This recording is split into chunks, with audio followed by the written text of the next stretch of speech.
조선야담 이야기 시작합니다.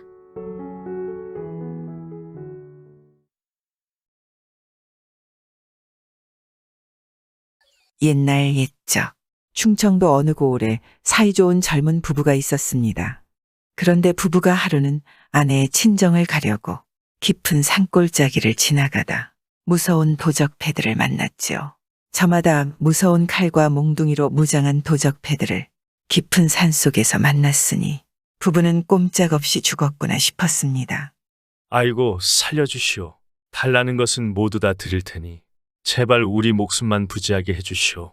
남편은 손이 발이 되게 빌며 사정하였지요. 그러자 가만히 그 모습을 지켜보던 도적패의 두목 같은 자가 말했습니다. 그래? 살려는 주지?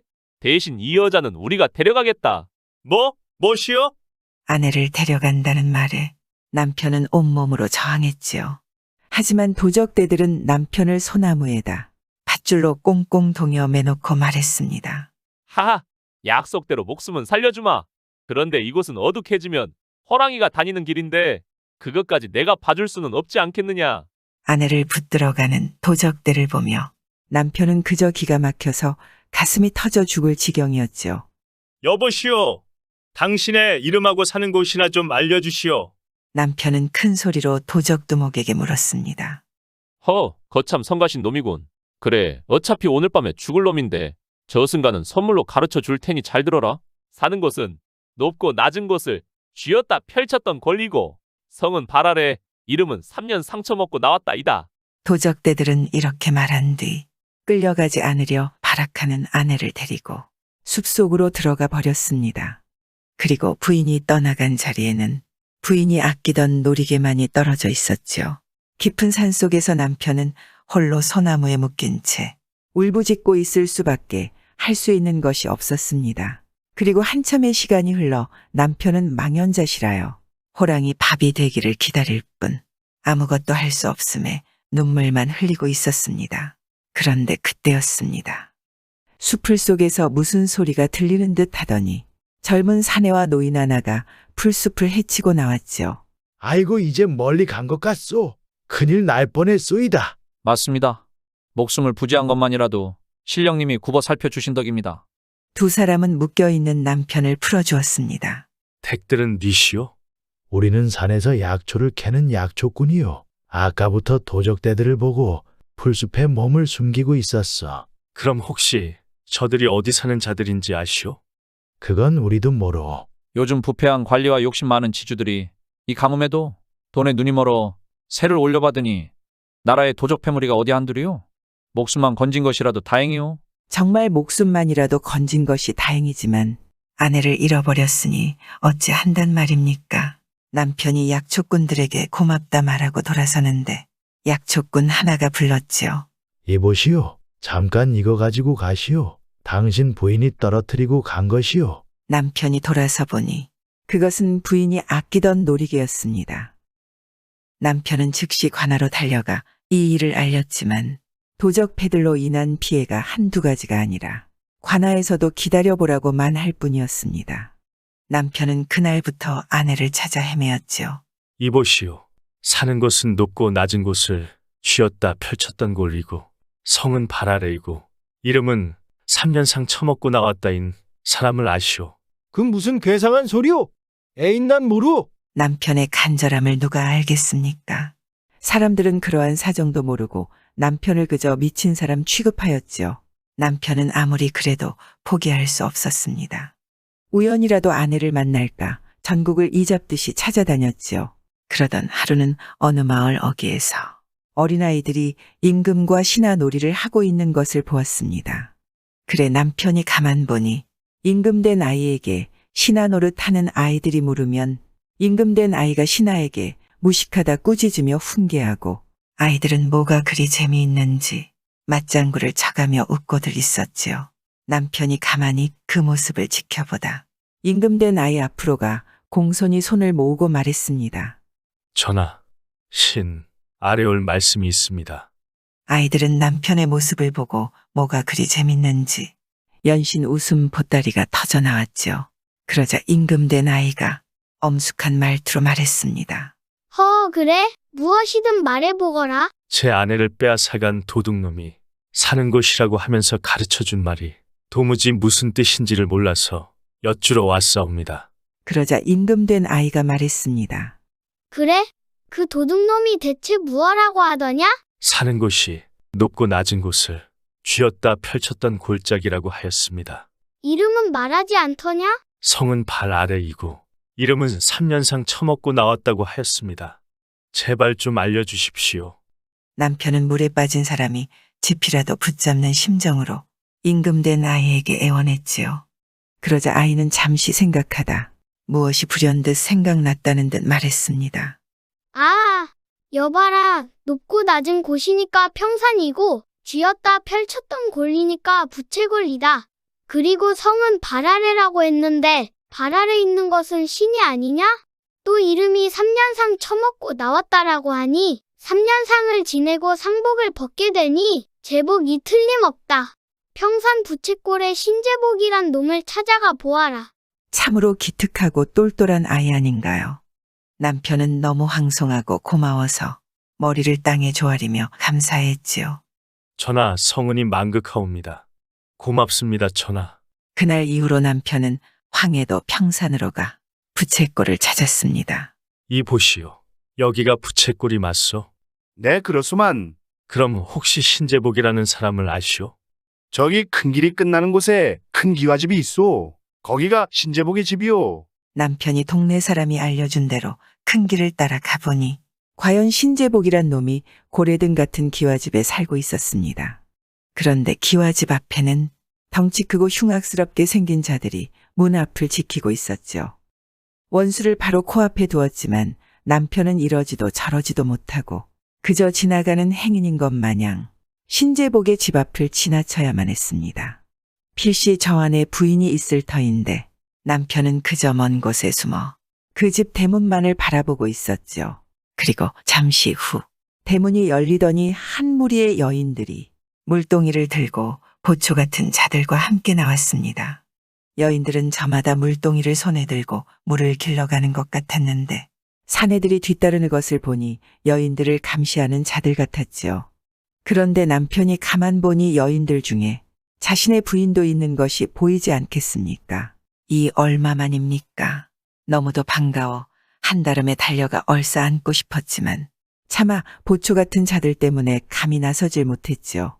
남편은 그래도 자기가 찾아왔음을 아내에게 알리고 싶었습니다. 그래 분명 여인들이 물을 길러가는 것이니 부인이 지나간 길가에 부인의 놀이개를 떨어뜨려 놓았지요. 한참 후 남편의 예상대로 부인은 물동이를 이고 일행들과 돌아오다 길에서 그 놀이개를 발견하였습니다. 놀란 부인이 주위를 돌아보니 아무도 없었죠. 틀림없이 남편이 온 것이 분명하였습니다. 하지만 부인은 남의 물건인 양 그 놀이개를 보고 그냥 지나쳐갔죠. 그 모습을 멀리서 지켜보던 남편은 밤이 오기만을 기다렸습니다. 무슨 수를 써서라도 아내를 저곳에서 빼와야만 했지요. 밤이 되고 달빛은 구름에 가려 보이지 않았습니다. 모두가 잠이 든 시각 남편은 곧장 담을 넘었지요. 그런데 이게 웬일입니까? 기와집 안은 밖에서 본 것보다 훨씬 넓어 어디가 어딘지 구분을 못할 정도였지요. 거기에 웬 집에 방이 이리 많은지 도무지 아내를 찾을 엄두가 나질 않았습니다. 이 넓은 집에서 어떻게 아내를 찾는단 말인가?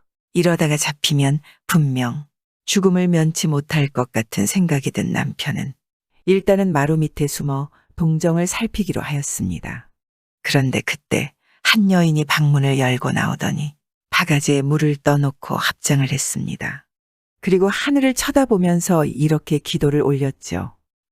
천지신명이시여, 우리 남편 부디 건강하옵게 해주시고 이 생이 끝나기 전에 한 번만이라도 만날 수 있게 해주소서. 비나이다 비나이다. 마루 밑에 있던 남편이 여인을 가만 보니 이게 웬일입니까? 기도하는 여인은 그토록 찾아 헤매이던 그리운 아내였습니다. 남편은 반가운 마음에 마루 밑에서 나와 부인을 불렀지요. 부인, 그 소리에 놀란 부인이 돌아보니 남편 아니겠습니까? 서방님, 여기는 나는 새도 쉽게 들어오지 못하는 곳인데 대체 어떻게 들어오셨는지요? 다른 사람의 눈에 띄면 큰일입니다. 일단은 제 방으로 들어가시지요. 아내는 남편을 제 방으로 데리고 들어가서 밤새도록 울었습니다. 그 오랜 시간 동안 얼마나 고생을 했는지 남편의 몰골은 말이 아니었지요. 서방님, 이곳에는 저와 같은 여인들이 저를 포함하여 100명이 있습니다. 모두들 저처럼 붙잡혀와 도적대 두목에 부인 노릇을 하고 있지요. 그리고 매일 아침 저녁으로 여인들의 머릿수를 세어 혹시나 도망간 사람이 없나 확인하고 있습니다. 그런데 조금 있으면 도둑의 대장이 돌아올 것입니다. 일단은 벽장 속에 숨어 몸을 피하고 보시지요. 그래, 그게 좋겠소. 잠시 후 새벽 닭이 울더니 밖에서 소란스러운 소리가 들려왔습니다. 남편은 벽장으로 얼른 숨어 들어갔지요. 부인, 안에 계시오? 도둑대의 대장이 문 밖에서 부인을 부르는 소리가 들렸지요. 네, 안에 있습니다. 어서 드시지요. 도둑대의 대장은 방문을 열고 들어왔습니다. 그런데 자리에 앉질 않고 사방을 두리번거리더니 벽장 쪽을 뚫어져라 보는 게 아니겠습니까? 부인은 간이 콩알만해져 아무 소리도 못하고 얼음이 된 채로 그대로 서 있었지요. 벽장 안에 있는 자는 대체 누구요? 이게 무슨 소리인가요? 대체 벽장 안에 사람이 있는 것을 어찌 알았단 말입니까? 무슨 말씀이세요? 허! 문 밖에 남자의 신발이 있던데. 방에 들어왔으면 숨을 곳은 저 벽장 안뿐 아니겠소? 앞불싸. 그렇습니다. 남편은 당황하여 신발을 가지런히 벗어놓고 방으로 들어온 것이죠. 이대로는 둘 다 죽을 일 아니겠습니까? 그때 부인이 말했습니다. 실은 어제 우리 사촌 오빠를 우연히 길에서 마주쳐 집 안으로 들였는데 당신께서 어떻게 말씀하실지 몰라서 벽장 속에 들어가 계시라고 했어요. 그러자 신재복이 웃으며 말했죠. 아, 이 사람아? 차남이 그렇게 수고스레 오셨는데 장 속에다 모시다니. 그럼 푸대접이 어디 있어? 어서 벽장 속에서 나오시라 하게. 곧이어 벽장에서 남편이 나오자 신재복은 처남을 만나 무척 기쁘다며 남편에게 술을 대접했습니다. 그리고 술이 적잖이 취했을 때 신재복이 말했지요. 여보게, 처남. 내가 몇십 년 동안 수많은 동네를 도둑질해 보았지만 지금까지 성공하지 못한 동네가 하나 있다네. 거긴 도저히 쳐들어갈 수가 없단 말이야. 이놈의 집에서 아내를 데리고 빠져나가려면 우선 나를 믿게 하는 수밖에 없어. 그런 다음에 기회를 엿봐서 도망가야겠다. 남편은 잠시 생각한 뒤 이렇게 말했습니다. 형님, 그럼 제가 그 동네를 한번 쳐들어가 볼까요? 자네가? 할 수 있겠어? 할 수만 있다면 어디 한번 해보게나. 신재복이 흔쾌히 승낙하자 남편은 한 가지 청을 했습니다. 뻐꾸기 소리를 잘 내는 사람 하나와 여우 소리 잘 내는 사람 하나를 데리고 가게 해주세요. 그야 어렵지 않지. 다음 날이 되자 신재복은 수아들 중에 뻐꾸기 소리를 잘 내는 사람 하나와 여우 소리를 잘 내는 사람 하나를 골라 남편에게 딸려 보냈습니다. 그리고 한참을 가 도둑질할 동네에 이르자 남편이 뻐꾸기 소리를 잘 내는 사람에게 말했습니다. 이 동네 뒷산에 올라가서 동쪽 하늘에 해가 불그스레 떠오를 때까지 뻐꾹뻐꾹 하고 울어라. 뻐꾸기 소리를 잘 내는 도둑놈은 해가 동쪽 하늘에 불구슬에 떠오를 때까지 밤새 뻐꾹뻐꾹 하고 울었습니다. 그리고 이튿날에는 여우 소리를 잘 내는 사람을 데리고 가서 이렇게 말했습니다. 이 동네 뒷산에 올라가 동쪽 하늘에 불그스레 해가 떠오를 때까지 캥캥하고 울어라. 여우 소리를 잘 내는 도둑놈은 밤부터 해가 뜰 때까지 캥캥하고 여우처럼 울었습니다. 그렇게 한 달 동안 뻐꾸기와 여우가 번갈아 가며 밤새 울어대니 동네 사람들이 동요되기 시작하였습니다. 마을 사람들은 저마다 불길한 일이라며 큰일이 났다며 야단법석을 떨었지요. 남편은 나그네 행세를 하고 그 동네로 갔습니다. 동네 사람들은 근심이 가득한 얼굴을 하고 이야기를 나누고 있었지요. 뻐꾸기하고 여우가 번갈아 가며 울어대니 이 무슨 일이야? 아무래도 불길해. 남편은 동네 사람들 틈에 가서 물었습니다. 이 동네에 무슨 큰일이라도 생겼습니까? 제가 점을 좀 배웠습니다. 이 동네에 무슨 일이 벌어진 것 같은데 말씀해 주시면 점이라도 한번 봐 드리겠습니다. 남편의 말을 들은 동네 사람들은 그제야 동네에서 일어난 이상한 일을 말해 주었지요. 지난 한 달 내내 동네 뒷산에서 하루는 뻐꾸기가 밤새도록 울고 하루는 여우가 밤새도록 울기를 반복하니 대체 이 무슨 일인지 모르겠소. 남편은 이 말을 듣고 아주 큰일이라도 난 듯 이 사람들 앞으로 바짝 다가앉으면서 말했습니다. 네, 그렇군요. 어디 점을 한번 쳐봅시다. 남편은 진짜 점쟁이처럼 한참 동안 중얼중얼 점치는 신용을 했습니다.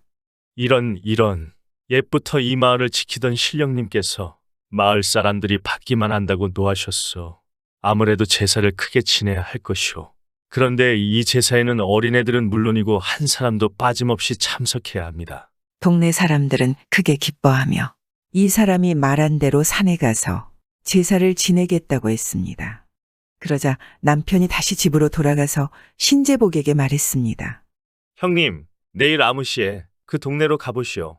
이튿날 부하들을 데리고 그 동네에 간 신제복은 깜짝 놀랐지요. 도대체 어찌 된 일인지 마을에는 사람 하나, 개 한 마리조차 보이지 않았습니다. 도둑놈들은 마음에 드는 재물을 하나도 남겨두지 않고 죄다 가져왔습니다.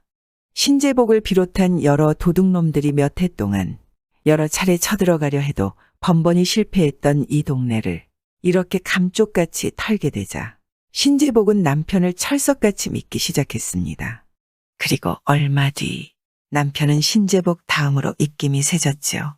어느 날 신제복이 남편에게 이런 말을 했습니다. 여복의 처남, 여기서 멀지 않은 마을에 쳐들어가려고 수년 동안 벼르고 있었는데 도무지 지키는 이가 많아서 쳐들어갈 수가 없었다네. 처남이 한 번만 더 수고하여 주게. 오냐, 드디어 내 아내를 데리고 이곳을 도망칠 기회가 왔구나. 남편은 신제복의 청을 쾌히 승낙하고는 가죽 포대를 많이 마련해 달라고 하였습니다. 무슨 훌륭한 꾀를 피우려나 보다. 이렇게 생각한 신제복은 부하들을 시켜 가죽 포대를 잔뜩 마련했습니다. 그리고 다음 날 남편은 가죽 포대를 가지고 도둑떼들과 함께 그 동네로 갔지요. 그리고 마을 뒷산 연못가에 이르자 남편은 도둑놈들에게 모두 가죽 포대 속에 들어가 있으라고 말했습니다. 신제복의 부하들은 가죽 포대에 들어가기를 주저했지만 신제복이 이 모습을 보고 말했지요. 이놈들아, 예전에 우리 처남 덕분에 그 동네를 감쪽같이 먹어 삼킨 것이 생각나지 않느냐? 이번에도 유전처럼 맛있게 이 동네를 홀딱 삼키려면 내 말을 잘 들어야 된다. 내까지 것들이 우리 처남의 훌륭한 꾀를 어찌 알겠니? 신제복은 부하들에게 가죽 포대 속으로 들어가라고 말한 뒤 자기부터 가죽 포대 속으로 들어갔습니다. 뒤이어 신제복의 부하들도 모두 포대 속으로 들어갔지요. 곧이어 남편은 가죽 포대를 하나하나씩 실로 잡아맸습니다. 이렇게 도둑놈들을 밖으로 나오지 못하게 한 뒤 관하로 뛰어들어가서 사또 뵙기를 청한 남편은 사또에게 그간의 일들을 얘기하였지요. 그러자 사또는 즉각 명했습니다. 관아의 모든 병사들을 준비시켜라. 지금부터 도둑대 무리를 소탕하러 간다. 사또와 나졸들은 남편을 따라 연못가로 갔지요. 연못가에는 과연 수십 개의 가죽 포대가 놓여 있었습니다. 남편은 가죽 포대들을 가리키면서 말했습니다. 저 가죽 포대 속에 있는 놈들은 그동안 수많은 부녀자들을 납치하고 온갖 강도질과 도둑질을 일삼아온 자들입니다. 부디 모두 붙잡아다 천벌을 받게 해주소서. 사또는 병사들에게 가죽 포대를 하나씩 풀어보도록 하였죠. 그랬더니 과연 도둑의 무리가 그 안에 있지 않겠습니까? 그리고 곧이어 신제복의 집으로 병사들이 들이닥쳤습니다. 과연 집안에는 납치되어 온 100명의 여인이 있었고 창고에는 도둑질로 쌓아놓은 온갖 보물과 곡식들이 가득했지요. 사또는 그것들을 모두 몰수하였고 도둑대장 신제복은 부하들이 보는 앞에서 목이 날아갔다 합니다. 나라에서는 남편에게 큰 상을 내렸고 부부는 전보다 더 금실좋게 오래오래 행복하게 살았다죠. 아무리 힘이 센 사람이 도둑질로 곳간을 채워봐야 그저 도둑일 뿐이니 저리 쉽게 목이 날아간 것 아니겠습니까?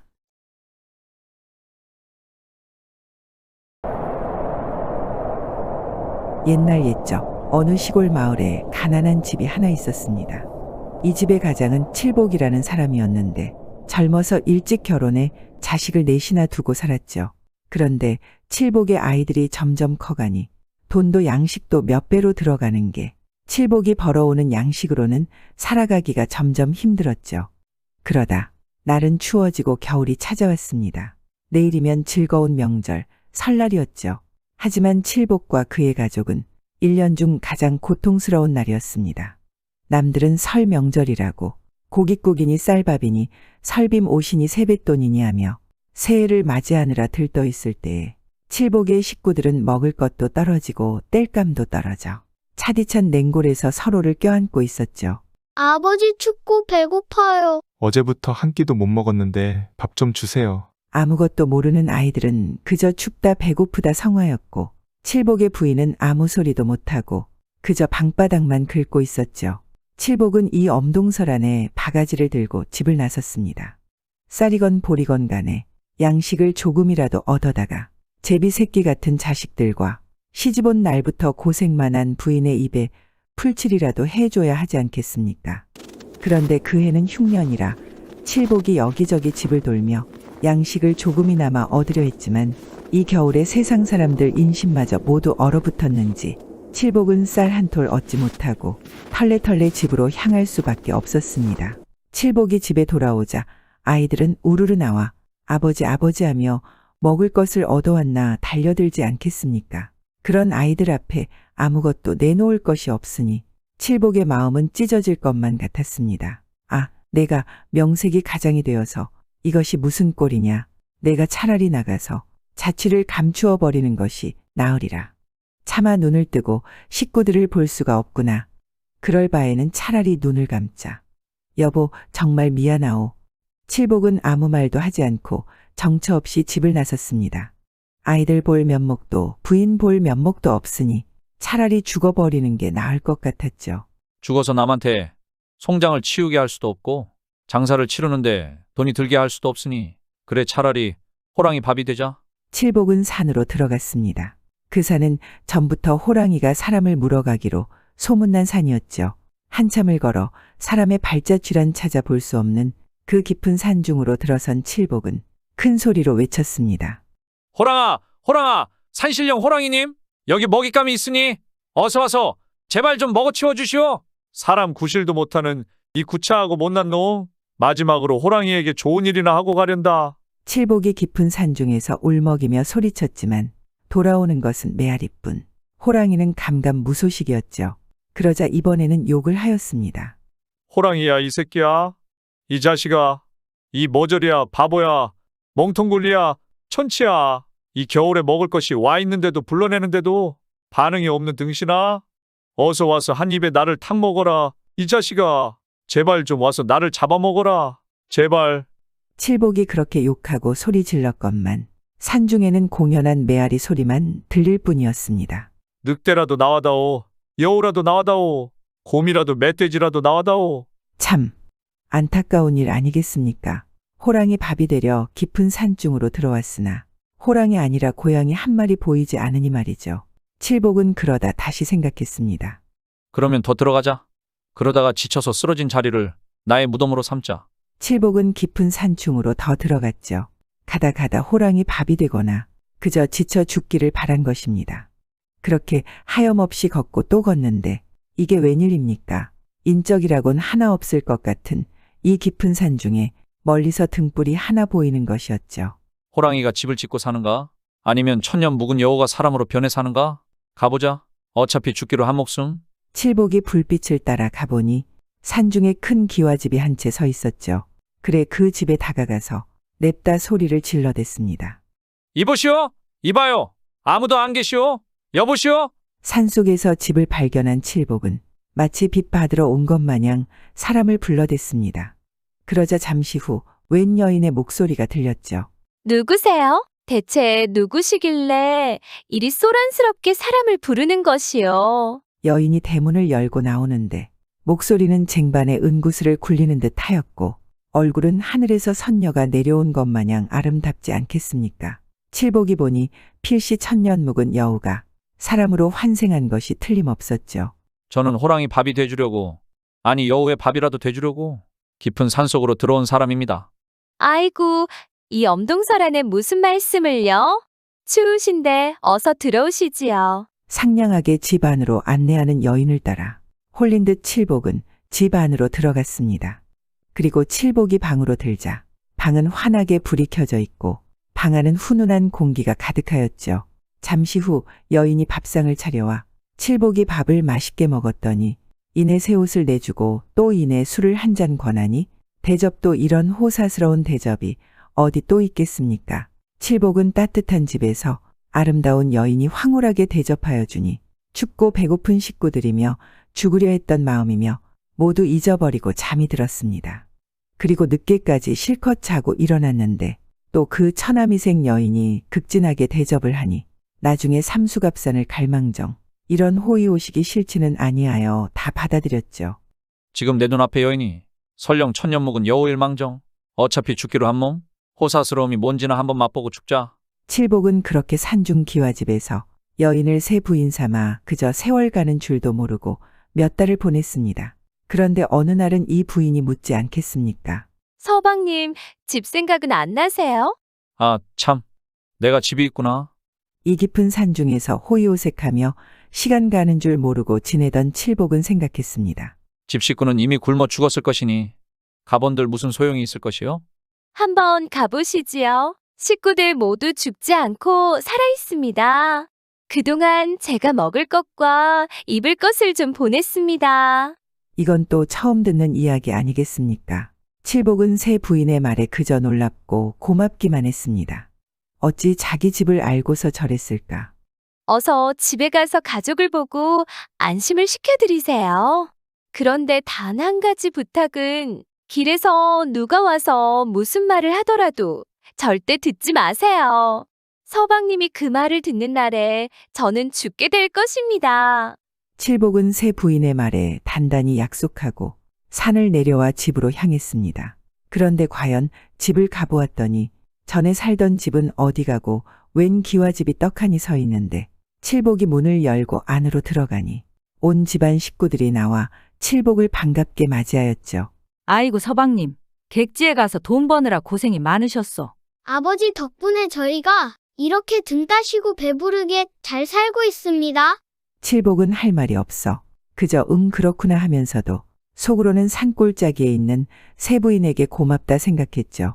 그렇게 며칠 본가에서 쉬다 보니 새 부인이 보고 싶었던 칠복은 다시 산골 집으로 향했습니다. 처음에는 호랑이 밥이 되려고 산골로 향했지만 지금은 어여쁜 새 부인이 보고 싶어 산골로 향하니 인생사 새옹지마라는 말이 맞지 않겠습니까? 그런데 칠복이 산을 올라 나무 숲속으로 들어가려는데 웬 사내 하나가 나무 아래에 서서는 기다렸다는 듯이 말하지 않겠습니까? 초면에 이런 말을 하기는 그런데 당신을 위해서 내 말해주는 것이요. 대체 그 무슨 소리요? 당신의 새마누라는 사실은 지네의시다.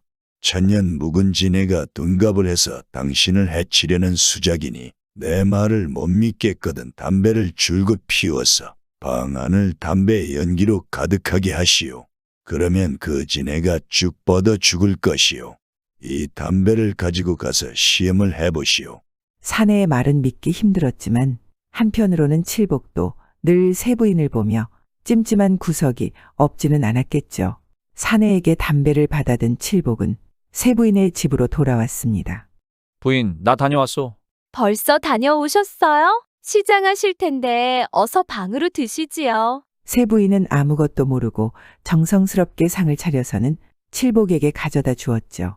아, 이 여자가 정말 지네라는 말인가. 칠복은 밥상 앞에서 가져온 담배를 뻐끔뻐끔 피웠습니다. 그런데 이게 웬일입니까?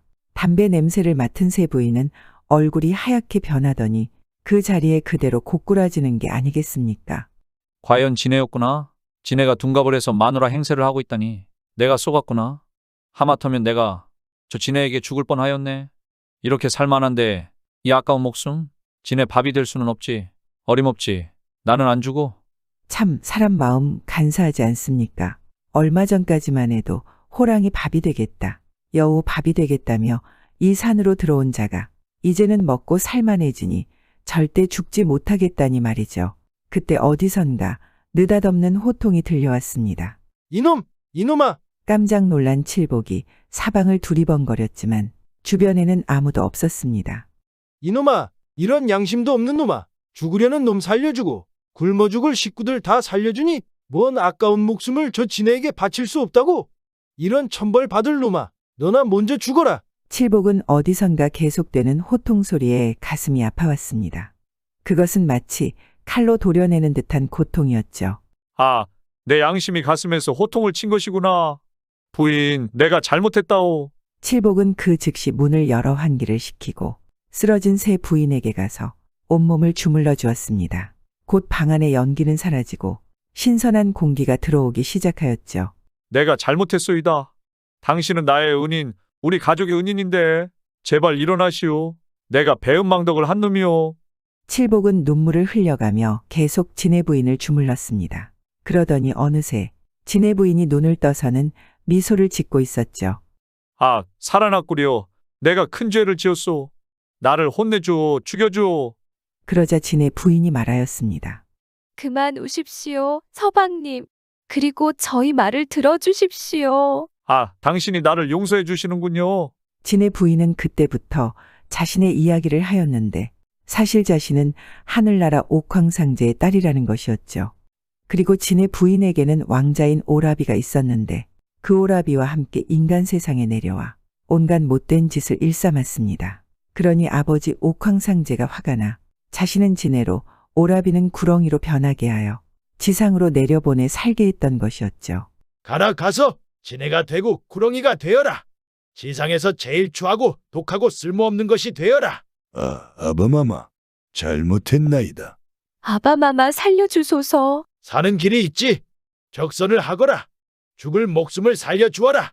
그러면 먼저 선행을 한 자식은 내 풀어줄 것이다. 그렇게 진해가 되어 땅으로 내려온 옥황상제의 딸은 칠복과 그 가족을 살리는 선행을 하여 머지않아 귀양이 풀릴 것이었죠.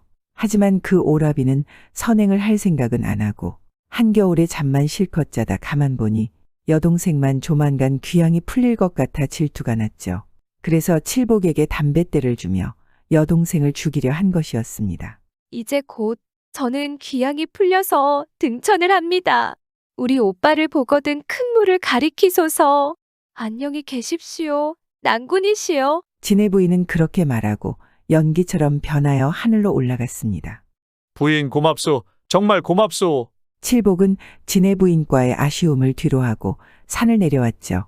그리고 내려오는 길에 아까 만났던 사내를 다시 보게 되었습니다. 어찌하여 지네를 살려준 것이냐?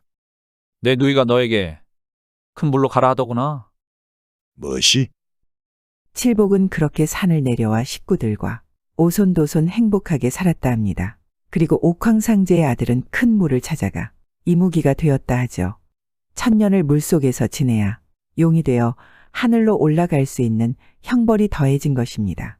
은혜를 원수로 갚을 뻔한 칠복은 가슴속 깊이 있는 양심 때문에 죽지 않고 살았나 봅니다. 세상 아무도 나의 양심을 모를 것 같지만 때로는 누군가가 나의 양심을 더 잘 헤아리고 있을지도 모를 일입니다.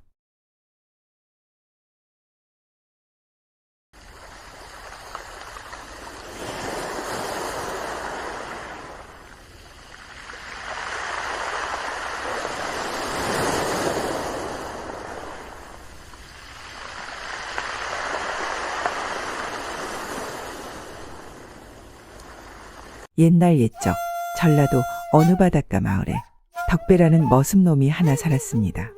덕배는 머슴이라고 하기에는 키도 훤칠하고 얼굴도 귀티가 잘잘 흐르는데 피리까지 잘 부는 것이 동네 여인들에게 인기가 많았죠. 그런데 이 덕배놈은 한참 바쁜 농번기 동안에 동네 아녀자들과 희낙낙 몰래 유희를 즐겼고 추운 겨울이 오면 대갓집 마님에게 잘 보여 일이라고는 꼴랑 대문 앞이나 쓰는 머슴으로 겨울을 보냈습니다. 덕배야, 잠이 오질 않는구나. 내 피리 소리 한번 들려줘 보거라. 대갓집 마님의 남편은 평안감사로 벼슬을 나간 지 몇 해가 되었지만 그곳에서 얼마나 잘 지내고 있는지 집에는 코빼기 한번 보이질 않았죠. 그러니 자연 덕배는 밤이면 대갓집 마님의 따뜻한 안방에서 피리를 불며 겨울을 보냈습니다. 그뿐만이 아니었죠. 덕배의 피리 소리는 어찌나 구슬프고 사람의 마음을 흔들어 놓는지 한번 그 피리 소리를 들으면 동네 여인들이 안달이었습니다. 사람이 참 재주 하나만 있어도 저렇게 놀고 먹으니 부럽다 부러워. 동네 사내들은 모두들 덕배를 부러워했죠. 그런데 그렇게 한 해 두 해 흐르다 보니 동네에서는 덕배에 대한 안 좋은 소문이 퍼져나가기 시작했습니다. 아니 덕배 저놈이 사냥꾼 똘보기 마누라랑 붙어먹었다며. 그 소리는 어디서 들었는가? 안 그래도 똘보기가 활로 쏴 죽이려는 걸 그 마누라가 온몸으로 막아서 살았다잖아. 어찌 똘보기 마누라뿐이겠어? 평안감사댁 마님도 밤이면 덕배를 끼고 산다잖아. 큰일일세. 내가 듣기로는 저 육실할 놈이 동네 처녀란 처녀는 다 건드려서 안골에 칠봉이 딸도 첫날 밤에 소박을 맞은 거라던데. 사실 소문은 좀 과장되지 않겠습니까? 하지만 덕배에 관한 소문은 대부분 사실이었죠. 그러다 보니 동네 남자들은 이제나 저제나 덕배놈을 혼내줄 기회를 엿보았지만 평안감사 부인이 덕배 뒤를 봐주고 있으니 아무로 그러지 못하고 살았습니다. 그런데 꼬리가 길면 밟힌다 하지 않습니까? 나라에서는 임금이 바뀌고 평안감사도 임기가 끝나 고향으로 돌아오게 되었죠. 아이고 대감 이제야 오셨습니까? 부인 그래 나 없는 동안 평안하셨소. 대감은 정말 오랜만에 집으로 돌아오셨나이다. 그런데 대감이 간만에 집에서 며칠 지내다 보니 밤이면 이상하게 집안에서 구슬픈 피리 소리가 들려오는 게 아니겠습니까? 대감은 그 구슬픈 피리 소리에 이끌려 후원의 별당으로 가보았죠. 하늘은 맑아 달빛이 휘황찬란하고 문이 훤히 열려진 별당 안에는 여종들과 대감의 부인이 덕배의 피리 연주를 듣고 있었죠. 어험! 대감의 헛기침 소리에 피리 소리는 멈추었고 모두들 일어나 대감을 맞이했습니다. 어찌 피리 소리가 이리도 구슬프단 말이냐? 내 놈은 대체 누구이더냐? 덕배는 지체 높은 대감의 물음에 아무 소리도 못하고 바들바들 떨고 있었죠. 그러자 대감의 부인이 나서서 말했습니다. 이자는 덕배라는 머슴입니다. 그런데 피리 부는 재주가 하도 뛰어나기에 밤이면 이렇게 피리를 불게 하고 있습니다. 정말 그 피리 소리 한번 구슬프구나. 어디 계속 해보거라. 대감의 명에 덕배는 피리 연주를 계속했죠. 대감이 듣기에도 덕배의 피리 소리는 그 좋다는 평안감사 시절에도 들어보지 못한 심금을 울리는 소리였습니다. 정말 내 재주가 뛰어나구나. 대감은 덕배의 피리 소리에 취해 아무런 의심도 하지 못하고 그 재주를 칭찬하기에 바빴죠. 대감마님 그렇게 칭찬해 주시니 감히 몸둘 바를 모르겠습니다. 내 평안 감사로 있으면서 세상 제일 간다는 사람들의 노랫소리와 악기 연주를 들었지만 내 피리 소리만큼 이리 사람의 마음을 동하게 하는 연주는 들어본 적이 없느니라. 그래 앞으로도 종종 들려주거라. 네, 대감마님 여부가 있겠사옵니까? 그날 이후로 덕배는 대감의 집에 쭉 머물면서 밤이면 피리 연주를 하였죠. 그러던 어느 날 대감의 집대들보로 웬 화살 하나가 날아들어왔습니다. 놀란 대감이 대들보에 꽂힌 화살을 보니 편지가 매달려 있었죠. 대감은 화살을 뽑아 편지를 펼쳐보았습니다. 세상에 이런 일이. 편지의 내용은 덕배의 행실을 일일이 고해 바치는 내용이었습니다. 물론 거기에는 대감의 부인과 덕배의 부적절한 관계에 관한 내용도 있었죠. 대감은 그 즉시 부인을 불러다 편지에 쓰여진 내용의 진위 여부를 캐물었습니다. 그런데 어느 안전이라고 사실을 다 말하겠습니까? 대감 이것은 모함이옵니다. 누군가 저와 이 집안을 욕보이려고 꾸며낸 거짓 이야기입니다. 대감은 부인이 그렇게 딱 잡았대니 달리 어찌할 수가 없었지만 그 의심의 눈초리는 계속 덕배와 부인을 향해 있었습니다. 결국 모든 사실이 들통날까 노심초사하던 마님이 덕배를 몰래 불러다 돈을 내주며 말했습니다. 날이 밝는 즉시 이 돈을 가지고 부두로 나가 한양으로 가는 좋은 선을 타거라. 행여나 너와 나의 관계가 밝혀지면 너와 나는 목숨을 부지하기 어려울 것이다. 그러니 잠시 한양으로 가 몸을 숨기고 있거라. 마님 그리 하겠사옵니다. 이튿날이 되자 덕배는 부두로 나가 한양으로 가는 배에 올라탔습니다. 에휴, 뭔 부귀영화를 바란다고 대감 부인하고 놀다? 이 꼴이 무엇이냐? 그래 한양으로 가자. 남자가 태어나서 이왕이면 큰 물에서 놀아야지. 덕배를 태운 조은선은 돛을 올려 한양으로 향했죠. 그런데 부두에는 어디서 소식을 들었는지 동네 여인들이 뛰쳐나와서는 울고불고하며 배에 탄 덕배에게 손을 흔들어대지 않겠습니까? 그래 곱다나 향다나 내 금방 돌아올 것이니 걱정들 말거라. 참 이열마나 애틋한 장면입니까? 덕배와 여인들은 서로의 모습이 보이지 않을 때까지 손을 흔들어댔죠. 그렇게 전라도에서 한양으로 가는 조은선은 돛을 올리고 순항을 하였습니다. 그런데 밤이 오자 바람이 세지나 싶더니 곧 비가 내리고 모진 풍랑이 일었죠. 집채만한 파도가 조은선을 삼킬 듯이 덤벼들었고 뱃사람들은 배 안에서 소리를 질렀습니다. 으악! 파도가 덮친다. 꽉 붙들어라. 한밤중 풍랑을 만난 조은선은 방향을 잃고 말았죠. 아이고 사람 살려요. 덕배는 배 안에서 살려달라 빌고 또 빌었습니다. 바다 한가운데서 풍랑을 만난 뱃사람들이 이러지도 저러지도 못하고 있는데 누군가 소리쳤습니다. 섬이다. 섬이 있다. 바다 한가운데서 섬을 만난 뱃사람들은 바람을 이용해 간신히 그 섬에 닿을 수 있었습니다. 그리고 닻을 내려 모진 풍랑을 피했죠. 우유, 하마터면 큰일 날 뻔했네. 다행히 근처에 섬이 있기망정이지. 아무튼 물귀신 신세를 면했으니 풍랑이 가라앉기를 기다려보자고. 아이고 하마터면 물고기 밥이 될 뻔했네 그려. 덕배도 안도의 한숨을 내쉬었죠. 뱃사람들은 그 섬에 내려서 바다가 잔잔해지기를 기다렸습니다. 그러나 하루가 지나고 이틀이 지나도 바다는 여전히 으르렁대고 있었죠. 인적이 없는 무인도에서 뱃사람들과 덕배는 답답하기만 한 시간을 보냈습니다. 그러다 심심한 덕배가 소매춤에서 피리를 꺼내 불기 시작했죠. 덕배의 피리 소리는 여전히 구슬프고 아름다웠습니다. 함께 있던 뱃사람들도 그 소리에 감탄하며 가만히 듣고만 있었죠. 그런데 이게 웬일입니까? 덕배가 피리를 불자 사납게 불던 바람이 잦아들기 시작하더니 바다 또한 고요해지는 게 아니겠습니까? 이제 풍랑이 멈춘 것 같으니 날이 밝아오면 다시 출발하세.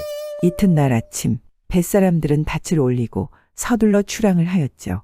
덕배도 기분 좋게 뱃머리에 앉아 망망대해를 바라보았습니다. 그런데 이게 또 무슨 일입니까? 그 고요하던 바다에 다시금 드센 바람이 불기 시작하더니 이내 하늘에는 먹구름으로 가득 채워졌고 집채만한 파도가 배를 삼킬 듯이 덮쳐왔죠. 배는 어쩔 수 없이 다시 섬으로 돌아갔습니다. 기대가 곧 실망으로 변한 것이죠. 뱃사람들과 덕배는 다시 배에서 내려 섬으로 들어갔습니다.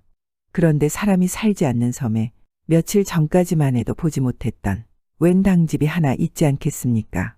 사람들이 하 신기하다 하고 있는데 덕배는 그 옆에 있는 소나무 위로 올라갔습니다. 거기서는 먼 바다가 한눈에 들어왔죠. 저 바다 너머에는 육지가 있고 곱단이도 향단이도 잘 지내고 있겠지? 아이고 꽃분아. 동지 섣달 달 밝은 밤에 오손도손 너와 함께 희낙낙하던 그때가 그립구나. 덕배는 여인들을 향한 그리운 마음을 달래려고 품속에서 피리를 꺼내 불기 시작했습니다. 은은한 피리 소리는 섬 전체에 울려 퍼졌죠. 어쩌면 피리 소리가 그렇게 구슬프냐. 남의 애간장을 다 녹이는구나. 뱃사람들은 다시금 피리 소리를 듣고 눈물을 흘렸죠.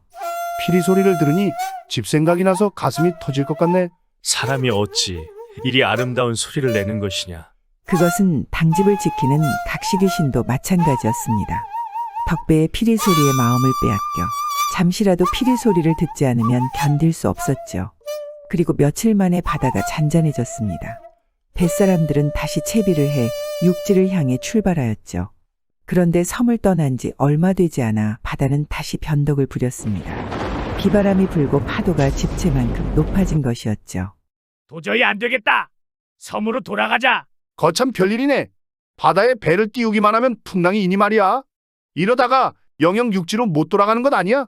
이럴 때는 당집의 귀신한테 빌어보는 게 어때? 우리가 당집을 지키는 귀신을 섭섭하게 하여 이런 일을 당하는지도 모르잖아. 뱃사람들은 당집에 상다리가 휘어지도록 음식상을 차렸습니다. 그리고 귀신에게 제사를 올렸죠. 저희들은 육지로 돌아가지 못하고 이 섬에 발이 묶여 있습니다. 이제는 노여움을 푸시고 바다를 잔잔하게 해주십시오. 뱃사람들은 눈물을 흘리며 귀신에게 빌었죠. 그때 갑자기 촛불이 꺼지더니 귀신이 뱃사람들 앞에 나타났습니다. 어이쿠, 귀신님. 뱃사람들은 일제히 마룻바닥에 엎드렸죠. 그러자 각시 귀신이 말했습니다. 여러분은 육지로 돌아가고 싶다고 했죠? 알았어요. 소원대로 해주지요. 그 대신 조건이 있어요. 저 피리부는 총각이 이 섬에 남아야 해요. 나는 저 총각이 부는 피리 소리를 들어야만 이 섬에서 계속 살 수 있을 것 같아요. 내 소원을 들어준다면 무사히 고향에 갈 수 있도록 도와주겠어요. 예? 뭐라고요? 각시 귀신은 말을 마치자마자 바람처럼 사라졌습니다. 덕배는 얼굴이 새파랗게 질렸죠. 안 돼요. 저는 한양으로 가야 해요. 한양에서 아직 못 다 이룬 소원이 있어요. 귀신님, 저는 이 섬에 남을 수 없어요. 저를 꼭 보내주세요. 덕배는 목이 쉬도록 부르짖으며 애원했죠. 그러나 귀신도 뱃사람들도 아무 대꾸가 없었습니다. 아이고, 살려주세요. 이 섬에서 저 혼자 귀신하고 어찌 산단 말이오. 미안하게 되었네. 우리가 몇 달 동안 먹을 쌀은 놓고 가겠네. 그리고 다시 내려가는 길에 섬에 한번 들릴 것이니 잠시 계시게. 다음 날 뱃사람들은 잔잔해진 바다에 배를 띄웠습니다. 덕배가 뱃사람들에게 말했죠.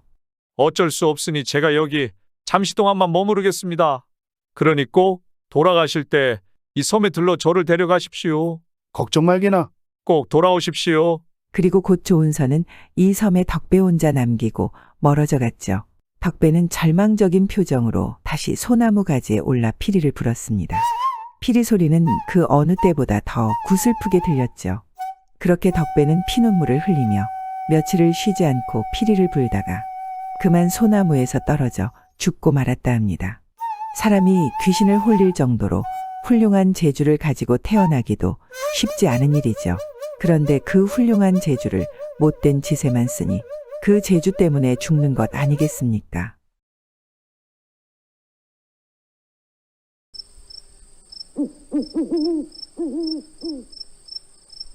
옛날 옛적 함경도 영흥 땅에 욕심꾸러기로 소문난 강부자가 살았습니다. 강부자는 부모로부터 물려받은 재산이 어마어마해 함경도에서 강부자의 땅을 밟지 않고는 길을 갈 수 있는 사람이 없을 정도라 했지요. 그런데 돈이 그렇게 많으면 좀 베풀고 살아야 하는 게 맞지 않겠습니까? 하지만 강부자는 찔러도 피 한 방울 나지 않는 성격인데다 부모로부터 재산뿐 아니라 욕심도 얼마나 물려받았는지 눈만 뜨면 돈하고 사니 온고 우리 강부자라 하면 혀를 내둘렀지요. 잿간 놈들이 뭘 안다고 수군거려. 나는 이 나라에서 제일 가는 갑부가 될 것이야. 내가 가진 재산으로는 아직도 부족해. 나라에서 첫째 가는 갑부가 되면 임금, 아니 귀신도 부릴 수 있을 것인데 지금의 푼돈 같은 재산으로는 어디 큰 부자들 앞에 이름 석자도 내밀 수 없을 테니 아 하늘이시오 어디 돈벼락 한 번 맞았으면 원이 없겠습니다. 자나깨나 그놈의 돈 타령이니 고을 사람들에게는 얼마나 박하게 굴었겠습니까? 어쩌다 강부자에게 돈을 빌리기라도 한다면 이자에 이자에 또 이자를 붙여받으니 고을 사람들은 칼만 안 들었지 강도나 마찬가지라고 손가락질했죠. 게다가 마을 사람들에게 땅을 빌려주고 거두어들이는 소장료 또한 어마어마해서 강부자의 땅을 붙여먹느니 남의 집머슴을 하는 것이 나을 지경이었습니다. 그런데 그것만이면 다행이었죠. 돈을 버는 데는 갖은 수단과 방법과 온갖 명분을 죄다 가져다 댔습니다. 심지어 마을 사람들을 상대로 통행료를 받아내기까지 한 것입니다. 마을 사람들은 마을의 대부분이 강부자의 땅이니 그 땅을 밟지 않고서는 아무 데도 갈 수 없고 또한 통행료를 내지 않으면 농사지을 땅을 빌려주지 않겠다. 으름장을 놓으니 어쩔 수 없이 한 달에 얼마씩 돈을 모아 강부자에게 주어야 했지요. 이 정도면 정말 앉은 자리에 풀도 안 날 위인 아니겠습니까? 그러던 어느 날이었습니다. 계절은 무더운 여름이라 한낮은 따가운 떼약볕이 내리쬐고 뜨거운 공기에 조금만 걸어도 숨이 턱 밑까지 차오르는 날씨였죠. 그때 머리털이 하얗게 센 낯선 노인이 마을에 나타났습니다. 노인은 땀을 비오듯 흘리며 마을 주변을 두리번거리는 것이 잠시 쉬어갈 그늘을 찾는 모양새였죠. 아이고 이 마을에는 어디 쉬어갈 정자 나무 하나 없네 그려. 이러다 쓰러지겠는데. 노인은 무더위에 지쳤는지 간신히 걸음을 옮겼습니다. 옳지, 저기 그늘이 있구나. 노인은 마을에서 가장 으리으리한 기와집 앞에 서 있는 커다란 느티나무 밑으로 갔습니다. 느티나무 밑 그늘에 서니 따가운 햇볕도 가리고 시원한 바람도 솔솔 불어와 쉬어가기에는 안성맞춤이었죠. 아, 시원하다. 이제야 좀 살겠구나. 노인은 얼마나 더웠는지 갓도 풀어놓고 잠시 나무에 기대어 앉아 눈을 지그시 감았습니다. 시원한 바람이 불어오고 흘러내리는 땀이 잦아드니 졸음이 밀려왔지요. 그때였습니다. 어흥, 기와집 대문이 열리더니 누군가 헛기침을 크게 하는 통에 노인은 졸음이 싹 달아났지요. 그런데 기와집에서 나온 것은 강부자였습니다. 이 기와집은 강부자의 집이었던 것이죠. 강부자는 느티나무 밑에 앉아있는 노인을 보자마자 화를 냈습니다. 저놈의 영감이. 강부자는 눈을 부릅뜨고 호통을 쳤지요. 이놈, 여기가 누구 땅인데 감히 누구 허락을 받고 공짜로 앉아 있는 것이냐. 당장 돈을 내놓거라. 강부자의 호통 소리에 놀라 눈을 뜬 노인은 어리둥절하기만 했지요. 길을 가다 잠시 쉬어가는 나그네에게 돈을 내놓으라니 귀를 의심할 일 아니겠습니까? 당신이 누군데 나한테 야단을 치는 거요? 그리고 돈을 내라니 그건 또 무슨 소리요? 허허, 요놈 봐라. 돈을 내기 싫으니까 꾀를 쓰네. 그런다고 내가 속아 넘어갈 줄 알았느냐? 군소리 말고 빨리 돈을 내. 강부자가 계속 다그치자 노인은 화가 치밀어 올랐습니다. 너는 집안에 어른도 안 계시냐? 환갑 넘은 늙은이에게 이놈저놈 하다니. 이런 천하에 버르장머리 없는 놈 같으니라고. 뭐? 버르장머리 없는 놈. 요놈이 겁도 없이 감히 누구에게 따끔한 맛을 보여줘야겠구나. 강부자는 얼굴이 불그락푸르락해져서 집안에 대고 소리쳤습니다. 여봐라, 걔 아무도 없느냐? 강부자의 고함 소리를 듣고 집안에서 하인들이 우르르 몰려 나왔지요. 부르셨습니까, 주인어른? 저놈의 늙은이를 끌고 가서 버릇을 고쳐줘라. 다시는 그 입에서 욕지거리가 나오지 않게 손 좀 봐주란 말이다. 예. 강부장의 명이 떨어지기 무섭게 하인들은 일제히 노인에게 달려들어 노인을 흠씬 두들겨 팼습니다. 아이고, 사람 잡겠다 이놈들아. 아이고. 그리고는 두들겨 패다 못해 노인을 광 속에 가두어 버렸죠. 그런데 멀리서 이를 지켜보던 하인 하나가 노인의 얼굴을 알아보고 강부자에게 말했습니다. 주인어른, 저 영감을 어제 상갓집에서 보았습니다. 상갓집이라면 이웃마을 최진사 댁 아니냐? 저 영감이 무슨 볼일로 그 댁을 기웃거렸단 말이냐? 제가 듣기로는 저 영감이 아주 유명한 직관이라 합니다. 무엇이? 풍수쟁이라고?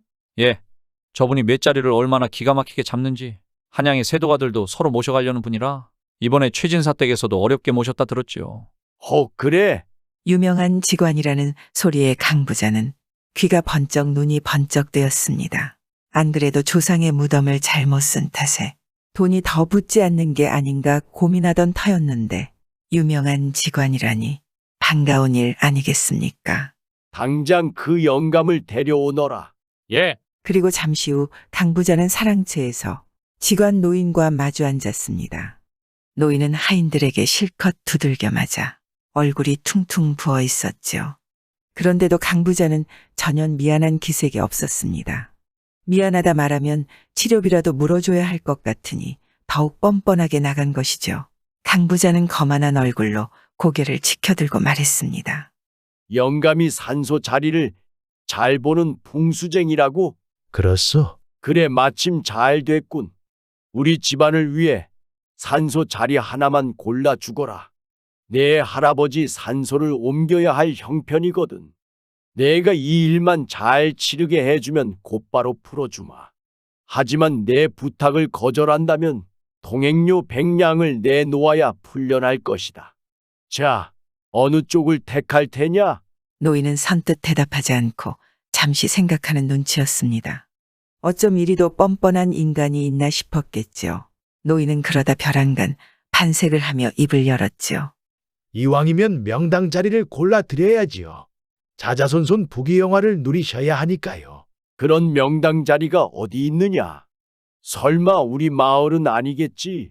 등잔 밑이 어둡다고 이 마을에 천하제일의 명당 자리가 있는데 그런데 뭐가 문제인가? 제가 이 마을로 들어오면서 봐둔 데가 있긴 한데 뭘 그렇게 자꾸 뜸을 들이는 건가? 귀가 솔깃한 강부자는 빨리 좀 말하라고 노인에게 재촉하였지요. 노인은 또 잠시 뜸을 들이다 마지못해 가르쳐주는 듯 말하기 시작했습니다. 제가 이 마을로 오다 보니 마을 뒤에 늪이 있는 걸 보았지요. 그래 있지. 거기도 내 땅이지 아마. 아, 그렇군요. 그럼 잘 되었습니다. 제가 그 늪가에서 보니 삼면이 산으로 둘러싸여 있고 늪의 모양은 바가지 모양이니 흔히들 대대손손 부귀영화를 누린다는 삼태기터와 딱 맞는 형세였지요. 다시 말해 돈과 명예를 바가지로 퍼담듯 죄다 쓸어 담는 터가 분명했습니다. 허나 자꾸 뜸 들이지 말고 말해보게. 문제는 그곳이 늪이라는 것이지요. 아무리 좋은 형태의 땅이라도 물이 그렇게 차 있으니 참으로 안타까울 따름 아니겠습니까? 만약 그 늪에 물을 다 퍼서 조상의 묘를 쓴다면 조선 팔도에 그보다 더한 명당은 없을 것입니다. 그게 틀림없는가? 누구 앞이라고 감히 거짓을 말하겠습니까? 강부자는 큰 부자가 될 것이란 말에 가슴이 뛰었지요. 큰 부자가 될 수 있다면 늪이 아니라 바닷물이라도 다 퍼낼 위인이니 아니 그렇겠습니까? 강부자는 그 즉시 노인을 풀어주고는 어른 아예 할 것 없이 숟가락 하나 들 힘이 있는 사람이라면 모두 다 데리고 늪으로 갔지요. 오늘부터 늪에 물을 퍼낸다. 3살배기 어린애부터 100살 노인에 이르기까지 몸을 움직일 수 있는 사람은 하나도 빠짐없이 모두 일을 시작하거라.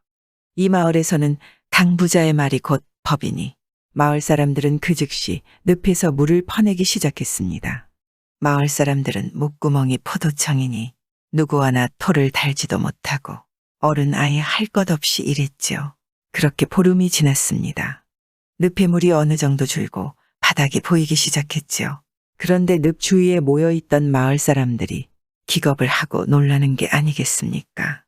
늪바닥 한가운데에서 누런 빛이 올라오는가 싶다가 갑자기 푸드덕 날개치는 소리가 나더니 늪 밑에서 엄청나게 커다란 부엉이 한 마리가 솟아오른 것입니다. 그 부엉이는 몸 전체가 황금빛이었지요. 눈이 부셔 한동안 아무것도 볼 수 없었던 마을 사람들은 앞산 봉우리를 보고 또 한 번 놀랐습니다. 그 봉우리 위에 아까 그 황금 부엉이가 앉아 있지 않겠습니까? 강부자는 금빛 찬란한 부엉이를 보고 덩실덩실 춤을 추었습니다. 얼씨구 좋다. 금부엉이가 다 나오고 내가 천하에 둘도 없는 거부가 될 징조로구나. 강부자가 이렇게 좋아서 어찌할 바를 몰라 할 때 갑자기 희한한 일이 벌어졌습니다. 앞산 봉우리로 먹구름이 몰려들더니 솔방울보다 굵은 빗방울이 하늘에서 콸콸 쏟아져 내리는 것이었지요. 골짜기는 삽시간에 물바다를 이루고 마을 사람들은 우왕좌왕하며 높은 지대로 올라갔습니다. 강부자는 도망치는 마을 사람들을 보고 길길이 날뛰며 소리쳤지요. 물을 푸다 말고 어디로 가느냐? 이 비겁한 놈들아, 빨리 내려와서 물을 퍼라. 그러나 강부자의 말을 듣는 사람은 아무도 없었습니다. 어쩔 수 없이 혼자 남은 강부자는 물이 가득 찬 늪에서 정신없이 물을 퍼냈죠. 하지만 물은 점점 불어나 가슴까지 차올랐습니다. 그래도 강부자는 아랑곳하지 않고 계속해서 물을 퍼내는데 결국 물이 목 높이까지 잠겼을 때였죠. 벼랑간 하늘이 무너지는 듯한 소리와 함께 봉우리가 수박처럼 쩍 갈라졌습니다. 골짜기를 흐르던 물들이 봉우리에 갈라진 틈으로 모여들더니 큰 물을 이루고 그 큰 물은 무서운 기세로 마을을 덮쳤지요. 그리고는 강부자의 고래등 같은 기와집과 곡식 창고, 논밭까지 모조리 휩쓸고 지나갔습니다. 늪에 있던 강부자 역시 그 큰 물줄기에 쓸려가 흔적도 없이 사라졌지요. 가는 토끼 잡으려다 잡은 토끼 놓친다 하는데 딱 그 짝입니다. 사람이 아무리 오래 살아야 한 100년 사는데 채워도 채워지지 않는 욕심을 채우려 하다니 참 무지한 일 아니겠습니까? 그리 살았으면 뭐든지 적당한 것이 제일인 것도 알 텐데 말이죠. 세월이 흘러 앞산 봉우리가 갈라진 곳에 고개가 생겼습니다. 마을 사람들은 그곳이 금부엉이가 앉아있던 자리라 하여 이 고개를 금부엉제라고 불렀지요.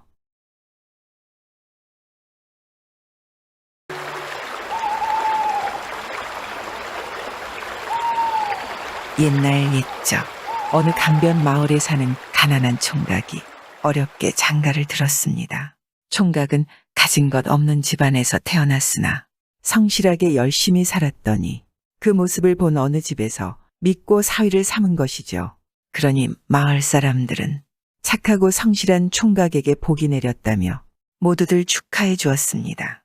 그리고 한 해에 두 해 그 부부는 알콩달콩 행복하게 살았습니다. 그런데 이게 웬일입니까? 혼인한 지 3년째 되던 날, 새 신부는 한밤중 강가로 호련히 나가서는 물속에 빠져 죽은 것입니다. 대체 이게 웬 날벼락입니까? 신랑은 부인이 왜 죽음에 이르렀는지 도통 그 이유를 알 수 없었죠. 행복하기만 한 부부였는데 말입니다. 그날 이후로 신랑은 밤마다 강가에 나가 슬피 울었죠. 대체 왜 한마디 이유도 말하지 않았단 말이오. 그리곤 40년의 세월이 흘러 신랑은 밤이면 강가에 배를 띄워놓고는 낚시로 물고기를 잡아다 팔아 생계를 하는 어부가 되었습니다. 그러던 어느 금음달 밤 어부는 오늘도 어김없이 배를 타고 강 한가운데로 나아가 낚시질을 하였지요. 온 세상은 쥐 죽은 듯 고요한데 일렁이는 물결이 뱃전에 닿는 소리만 들릴 뿐이었습니다. 어부는 오늘도 수면에 비친 별들과 달을 보면서 중얼거렸지요. 대체 왜 한마디 이유도 말하지 않았단 말이오? 40여 년의 세월이 흘렀지만 아직도 같은 생각뿐인가 봅니다. 그때였습니다. 물속에서 웬 여인이 나오더니 뱃전을 붙잡고 있는 게 아니겠습니까? 깜짝 놀란 어부는 숨조차 쉴 수가 없어 순간 얼음이 되고 말았지요. 필시 귀신이 분명한 것 같은데 어부는 너무 놀라 낚시대만 보고 있었습니다. 그러자 그 여인은 뱃전을 붙들고는 어부를 한참 동안 구경하더니 도로 물속으로 들어가 버렸지요. 이것이 꿈인지 생시인지 몰라 어부는 물속을 바라보았는데 물가의 달빛만이 물결의 일렁일 뿐 귀신은 흔적조차 없었습니다. 잠시 일렁이는 물결에 비친 달을 보고 내가 착각했구나. 하기야 귀신인들 사람인들 박복한 이네 발자에 무슨 상관이란 말이냐. 그렇게 말하고 어부는 다시 낚시대만 바라보았지요. 그런데 다음 날 밤 어김없이 어부는 강가에 배를 띄우고 낚시를 하고 있었습니다. 그런데 어젯밤 그 여인이 다시 나타나더니 뱃전에 매달려서는 어부를 또 물끄러미 바라보는 것이 아니겠습니까? 어부는 이번에도 또 낚시대만 바라보았지요. 그런데 어젯밤처럼 다시 사라지지 않고 계속 자기만을 바라보는 것 같아 용기 내어 물었습니다. 당신 누구요? 사람이요? 귀신이요? 나는 물귀신이요. 물속에서 산지 꽤 오래되었는데 심심해서 놀러 나왔소. 당신은 늘 밤에 고기잡이를 하지요? 당신하고 말동무나 하고 싶은데 배 안에 들어가도 되겠소? 들어오시구려. 고맙소. 물귀신은 배 안으로 들어와 어부와 마주 앉아 두런두런 이야기를 나누었습니다. 그런데 당신은 왜 밤마다 이곳에서 낚시를 하시지요? 내 아내가 오래전 이곳에 빠져 죽었어. 하지만 아직도 아내가 왜 그런 선택을 하였는지 도대체 모르겠어. 그래 밤마다 와서 묻고 또 묻다. 이제는 아내가 좋은 곳으로 가 살기를 밤마다 기도하고 있어. 어부의 이야기를 가만히 듣고 있던 귀신이 어부에게 부탁했습니다. 낚싯대 하나 더 있으면 내게 주시지요. 나도 낚시질이나 하게. 그럴래요? 여기 있어. 어부는 물귀신에게 낚싯대를 넘겨주었습니다. 그런데 물귀신은 고기 잡는 솜씨가 보통이 아니었죠. 낚싯대를 물에 담그기만 하면 팔뚝만한 고기들이 낚이는 것이었습니다. 물귀신과 어부는 고기를 잡으며 이야기를 계속했습니다. 그런데 당신은 왜 물귀신이 되었어? 글쎄요, 귀신은 과거를 기억하지 못합니다. 그저 아는 것은 저도 부모님 사랑 듬뿍 받고 예쁘게 살던 사람이었는데 어느 날 귀신이 되어 있다는 정도밖에요. 그리고 늘 누군가를 그리워하는 마음만 가지고 살고 있을 뿐입니다. 그렇게 귀신과 어부는 함께 낚시를 하며 도란도란 이야기를 나누었고 시간은 흘러 새벽이 되었죠. 오늘 아주 즐거웠습니다. 밤에 또 보시지요. 물귀신은 작별 인사를 하고 물속으로 사라졌습니다. 어부는 물귀신 덕에 고기를 많이 잡아서 나름 기분이 좋았지요. 그리고 다시 밤이 되자 물귀신은 또 어부를 만나러 왔습니다. 몇 시간 만에 다시 보는 거지만 둘은 반갑게 인사를 했죠. 그리고 함께 낚시질을 하며 또다시 이런저런 이야기를 하며 밤을 새우기를 서너 달 하다 보니 둘은 아주 친해졌습니다. 그런데 하루는 물귀신이 어부에게 부탁이 있다며 말을 꺼냈죠. 부탁이 하나 있어요. 저는 얼마 지나지 않아 이곳을 떠날 것입니다. 내일 밤 자정에 한양에 사는 정승집 외아들이 강으로 오거든요.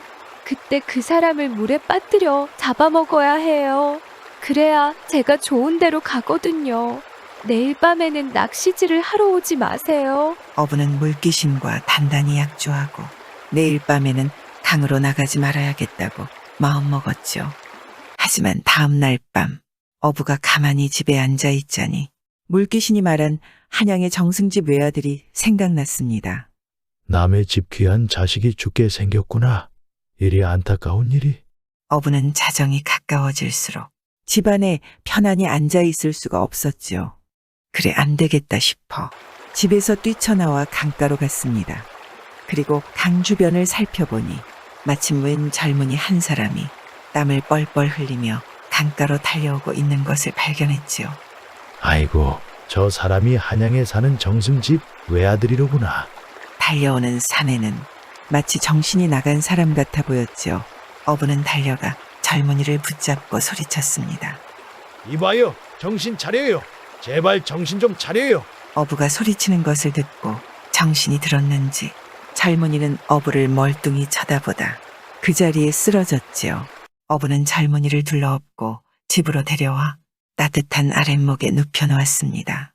한참 후 젊은이는 정신이 드는지 눈을 가만히 뜨더니 어부에게 물었죠. 대체 여기가 어디죠? 강가로 달려오던데 생각이 안 나요? 내가 정말 그랬단 말인가요? 나는 한양 집에 누워 잠이 들었는데 어떻게 여기까지 달려왔지? 아무래도 내가 무엇에 홀렸나 봐요. 젊은이는 알 수 없다는 듯 머리를 흔들었습니다. 제가 집을 떠나 온 적이 없어 그러니 한양까지 길 안내를 해주시면 감사하겠습니다. 어부는 젊은이를 한양까지 데려다 주었습니다. 정승의 집은 발칵 뒤집혀져 있었죠. 그 집 외아들이 한밤중에 온데간데 없이 사라져 버렸으니 안 그렇겠습니까? 그런데 멀쩡히 대문으로 들어오는 아들을 본 정승은 버선발로 나와 아들을 맞이했지요. 어디 갔다 이제 오니? 너를 찾으려고 사방으로 사람을 보냈단다. 정승집 식구들은 젊은이가 돌아오자 안도의 한숨을 내뱉었고 어부는 그제야 조용히 뒤돌아 집으로 돌아왔지요. 집으로 돌아온 날 밤 어부는 다시 고기를 잡으러 강으로 갔습니다. 그런데 웬일인지 물귀신이 나타나지 않았지요. 뿐만 아니라 어찌된 영문인지 고기가 한 마리도 낚이지 않았습니다. 다음 날도 그 다음 날도 마찬가지였습니다. 어부는 한 달 동안 고기를 전혀 잡지 못했지요. 그리고 한 달이 지난 어느 날 드디어 물귀신이 어부 앞에 나타났습니다. 어부는 물귀신을 보자마자 사과를 했지요. 미안하오. 나 때문에 많이 섭섭했을 것이오. 그런데 남의 집 귀한 자식이 죽게 생겼는데 하도 딱해서 가만히 볼 수만은 없었어. 됐습니다. 그 사람이 살아야 할 운명이었나 보죠. 뭐 어쨌든 그동안 고생하셨습니다. 고기가 한 마리도 잡히지 않았잖아요. 고생은 무슨. 당신 덕분에 몇 달 동안 고기를 많이 잡아서 괜찮았어. 아닙니다. 그동안 잡지 못한 고기를 제가 다 잡아왔습니다. 물귀신이 그렇게 말하고 허리끈을 풀자 옷 속에 담겨있던 고기들이 쏟아져 배를 가득 채웠지요. 그리고 헤어지기 전 물귀신이 말했습니다. 제가 사나흘 안에 사람 하나를 잡아먹고 좋은 데로 갈 겁니다. 그러니 며칠 강가로 나오지 마세요. 제가 좋은 데로 가면 편지를 보내겠습니다. 물귀신은 그렇게 말하고 물속으로 사라졌지요. 어부는 아무 대답도 하지 못했습니다. 그러하겠다고도 말겠다고도 말이죠. 물귀신을 살리려면 강가에 나가지 말아야 하는데 그렇다고 사람이 죽는 걸 그냥 모른 채 할 수도 없는 노릇 아니겠습니까?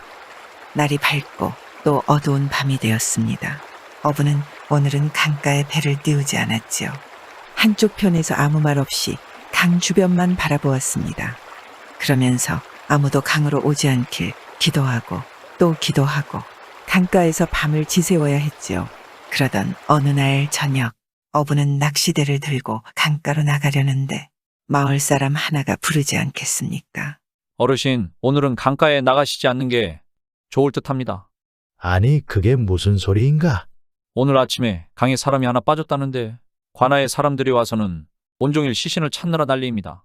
아뿔싸, 내가 자느라 미처 강을 지키지 못했구나. 그렇게 어부는 가던 길을 멈추고 집으로 돌아갔습니다.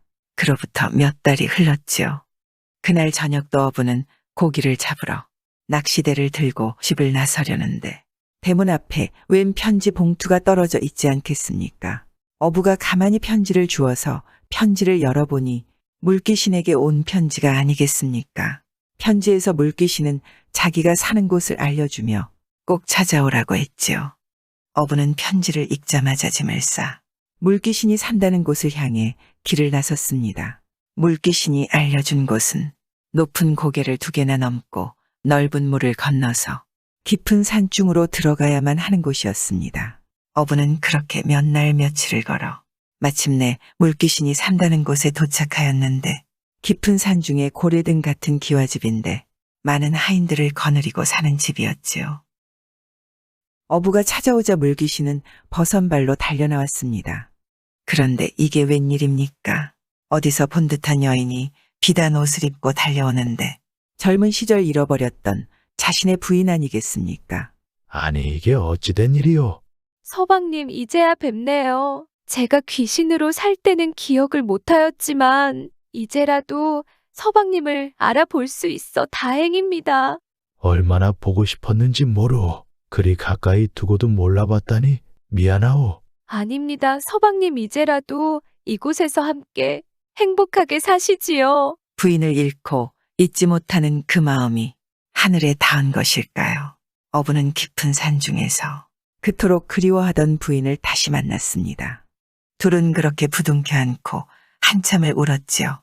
정성이 지극하면 돌 위에도 풀이 난다 하지 않습니까? 서방님, 아니 부인, 이게 어찌 된 일이오? 서방님 너무 추워요. 저 좀 꺼내주세요. 내 고깔이다. 거기 가만히 계시오.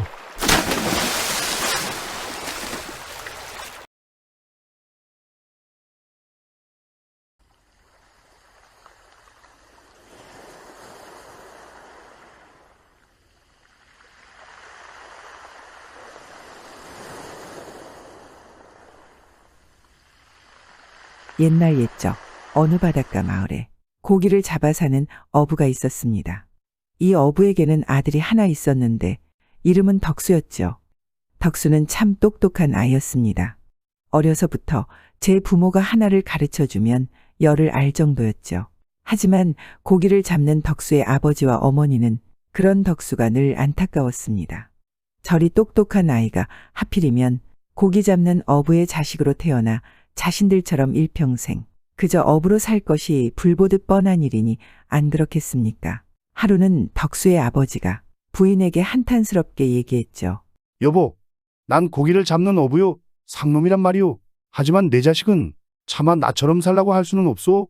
그럼 어찌 한답니까? 태어나기를 우리 뱃속에서 태어났는데 사람이 다 같은 사람으로 태어나서 다 같이 새끼 밥을 먹고 다 같이 먹고 살기 위해서 열심히 일하다가 언젠가 이 세상을 뜨는 것은 똑같지 않소. 그런데 얼굴색이 다른가? 그렇다고 말이 다른가? 어찌하여 양반이라고 변변찮은 자라도 대접을 받고 어찌하여 상놈이라고 똑똑한데도 대접을 못 받고 사느냐 말이오. 실로 세상에서 사람 차별같이 슬픈 것이 어디 있겠소? 내 자식은 그렇게만 살라고 할 수는 없소. 그럼 어찌하시려고 그러세요? 우리 덕수에게 물어봅시다. 그놈이 그래도 똑똑하니 생각한 바가 있을 것이오. 덕수의 부모는 그 즉시 덕수를 불러 어부를 할지 다른 일을 할지 물었습니다. 부모님의 물음에 덕수는 주저하지 않고 대답했죠. 아버지, 물고기를 낚아오면 제일 좋은 고기를 골라 놓으십시오. 그것은 왜? 팔아서 돈 사야지. 돈보다 양반이 낫지요. 양반, 어찌 양반을 살 수 있다냐? 아버지, 그 좋은 물고기를 우리 고을 서당 훈장님에게 갖다가 주십시오. 무조건. 덕수의 아버지는 아들 말을 듣고서는 그날 잡은 제일 좋은 고기를 마을의 훈장에게 가져다 주었습니다. 그러니 고기를 받은 훈장이 놀라 물었죠. 아이고, 이 좋은 생선을 팔지 않고 나를 주는가? 그저 아이들 가르치는데 애를 쓰시니까 드리는 것이지요. 몸에 좋으라고요. 고마운지고. 그날 이후로 덕수의 아버지는 매일같이 좋은 물고기를 훈장에게 가져다 주지 않겠습니까? 이를 이상히 여긴 훈장이 하루는 진지하게 물었습니다. 나에게 이렇게 좋은 물고기를 갖다 주고 잘할 재에는 혹 무슨 부탁이 있을 것인데, 그래 나에게 바라는 것이 무엇인가? 힘이 닿는 대로 내가 하겠네. 제 소원이 없습니다. 그래도 해봐. 나의 아이들 글 가르치는 실력밖에 없으니. 정 그러시다면 우리 아들 글을 좀 가르쳐 주십시오. 그러지. 그런데 당장은 신분인 만큼 여느 양반집 아이들하고 한자리에 앉혀놓고 가르칠 수는 없으니 저 방박 난간에 와 앉으라고 하게. 그러다가 아이가 공부를 잘하면 차츰차츰 방 안으로 들이도록 하지. 책은 없어도 돼. 내가 줄 테니까. 이리하여서 그 어부의 아들 덕수는 간신간신히 서당에 발을 붙일 수가 있었습니다. 비록 난간에 앉아서 귀동냥으로 어깨 너머 공부를 할 망정 말이죠. 얼마 후에 훈장이 아이들에게 그동안 배운 것을 한번 시험을 하여 보니까 덕수가 여간 공부를 잘하는 것이 아니었습니다. 문일지십이라더니 하나를 가르쳐주면 이내 열을 알고 천을 가르치면 마땅히 지를 알았죠. 과연 천재구나. 너를 가르칠 만하구나. 그리고 한 해 두 해가 흘렀습니다. 덕수는 이제 훈장이 어디 가고 안 계실 때에는 훈장 대신 같이 공부를 하는 학동들에게 그를 가르칠 정도가 되었고 자연히 양반자제들과 함께 방 안에 들어올 수가 있었습니다. 그런데 이 양반집 아이들은 상놈의 자식이 서당에서 공부도 제일 잘하고 수월은 노릇을 하니 얼마나 안 입고 왔겠습니까? 자신들보다 글 공부를 잘하니 하는 수 없이 수어른으로 대하기는 하여도 늘상 괴롭힐 기회만 엿보았죠. 그러기를 또 몇 년, 덕수와 서당의 학동들은 나이도 차고 글 공부도 어느 정도 마쳤죠. 그러더니 하루는 훈장이 모두를 불러다 일렀습니다. 모두들 그만하면 되었다. 이제 과거를 보러 가거라. 이리하여 그 서당 아이들은 괴나리 보찜을 지고서 한양으로 떠났습니다. 한양길은 걸어서 수백 리 길이니 가도 멀기만 한 길이었습니다. 서당에서는 수월은이었지만 덕수는 양반이 아니니 한양으로 가는 길 내내 양반 자제들의 뒤치다거리를 해야 했죠. 야, 이 자식아. 너 우리 짐을 다 지고 가야지. 쌍놈은 원래 양반 짐을 지고 간다는 것을 몰라? 싫으면 우리랑 같이 가지 마. 짐도 안 지고 기어이 우리를 따라간다면 죽여버린다. 신분이요. 사람 숫자가 숫자인 만큼 덕수가 어찌할 수 있겠습니까? 사실 양반이 쌍놈 하나쯤 죽이는 것은 쉬운 시절이었죠. 그러니 덕수는 어쩔 수 없이 일행의 짐을 다 지고 한양으로 갔습니다. 그런데 짐만 지고 가는 것도 힘든데 가는 도중에 이 양반집 자제들이 괴롭히기까지 하지 않겠습니까? 야, 덕수야. 저기 밭에서 김을 매는 처녀가 있지? 가서 입을 맞추고 오너라. 이건 또 무슨 짓인가요? 덕수가 망설이며 머뭇거리자 다른 양반댁 자제가 말을 이었습니다. 그리 안 하면 우리가 너를 감쪽같이 죽여버릴 것이다. 죽인다니 할 수 있겠습니까? 이래 죽으나 저래 죽으나 마찬가지이지만 그래도 사람이 살 길을 택해야 하였죠. 덕수는 어쩔 수 없이 그 김매는 처녀에게 다가갔습니다. 안녕하십니까? 누구신가요? 초면인데 웬 총각이 처녀에게 인사를 하시나요? 사실은 이러저러한 사람인데 댁에게 입을 맞추고 와야 저들이 살려준다고 합니다. 저 좀 살려주십시오. 그렇게 양반이 못 되었나요? 예, 제 목숨이 걸렸습니다.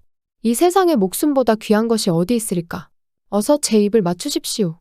처녀가 순수히 응하자 덕수는 오히려 깜짝 놀랐죠.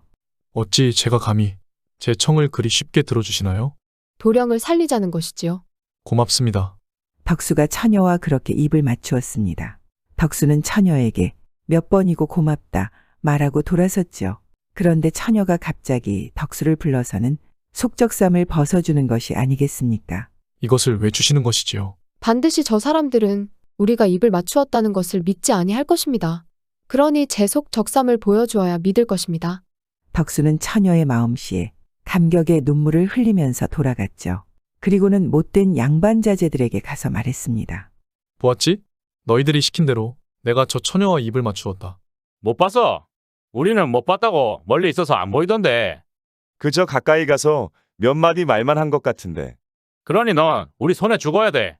아, 그렇다면 이 적삼은 어떠냐? 아니 속적삼까지 처녀가 주더냐? 그렇다. 양반자제들은 속적삼을 보고 할 말이 없었죠. 그저 가던 길을 갈 뿐이었습니다. 그렇게 가고 또 가 한양에 도착하였죠. 한양은 정말 사람도 많고 집들도 많았습니다. 덕수와 일행은 묵어갈 여관을 찾아 기웃거리다 담장이 높고 긴 집을 지나가게 되었죠. 덕수와 일행이 그 집 담장을 넘겨다 보는데 그 집들에는 온갖 과실이 주렁주렁 매달린 나무들이 가득 차 있었습니다. 그런데 또 양반댁 자제한 놈이 덕수를 괴롭히려 들었죠. 너 저 집 담을 넘어 정원에 들어가서 과실을 따가지고 오너라. 만약 그리 못하는 날에는 우리 손에 죽을 줄 알아라. 그러니 또 할 수가 있겠습니까? 과거를 보러 한양에 와서 제일 먼저 하는 것이 도둑질이지만 살기 위해서 어찌할 수가 없었습니다. 덕수는 어쩔 수 없이 담을 넘었습니다. 그리고 과실을 따서 담 너머로 훌을 던졌죠. 그런데 양반댁 자제들은 덕수가 던져준 과실을 다 주워 챙기고는 소리쳤습니다. 도둑이다 도둑. 이 집에 도둑이 들었어. 남의 집 담장 안에 있는 덕수는 어찌 할 바를 몰랐습니다. 자신에게 도둑질을 시킨 놈들이 오히려 도둑이라 소리치고 도망치니 이런 고약한 양반 놈들이 또 있겠습니까? 덕수는 들어올 때는 일행의 도움을 받아서 담장을 넘어왔지만 이제 혼자서는 나갈 수가 없었습니다. 그런데 그곳에는 초당이 하나 있었는데 그곳에서 이 집 딸이 처음부터 이 광경을 다 지켜보고 있었죠. 이 집 딸은 나무 위에서 이러지도 저러지도 못하고 멍청이 있는 덕수를 보다 못해 하인들에게 말했습니다. 저기 나무 위에 있는 자를 끌고 오너라. 하인들은 주인집 딸의 명에 따라 정원에 나가 나무 위 덕수에게 소리쳤습니다. 어서 내려와라. 안 내려오면 오늘 죽을 줄 알아. 예, 내려갈 테니 제발 살려주십시오. 덕수는 이 집 하인들에게 붙들려 이 집 아씨 앞에 무릎 꿇어 앉았습니다. 너는 대체 뭐 하는 놈이냐? 아직 다 크지도 않은 아이가 도둑질부터 배운 것이냐? 이 집 아씨의 호통에 덕수는 있는 그대로 이야기를 쭉 했죠. 살기 위해서 도둑질을 하였다고. 그런데 여기 이 집이 누구네 집인 줄 아느냐? 모릅니다. 어디 과거를 볼 자격이 있는지 한번 시험을 해보자. 내가 문제를 낼 터이니 과거 시험장에서 시관에게 지어서 바치듯이 한번 해보아라. 덕수는 사실 글이라면 자신이 있었습니다. 살 수만 있다면 10번이라도 시험을 볼 작정이었죠. 덕수는 아씨가 낸 문제를 듣고 정신을 바짝 차려 답을 냈습니다. 아씨는 덕수의 글을 받아보고 깜짝 놀라는 눈치였죠. 그리고는 다시 자세를 가다듬더니 하얀 종이에 편지를 쓰고 머리에서 머리꼬지 하나를 빼서는 편지와 함께 덕수에게 주며 공손한 말투로 말했죠.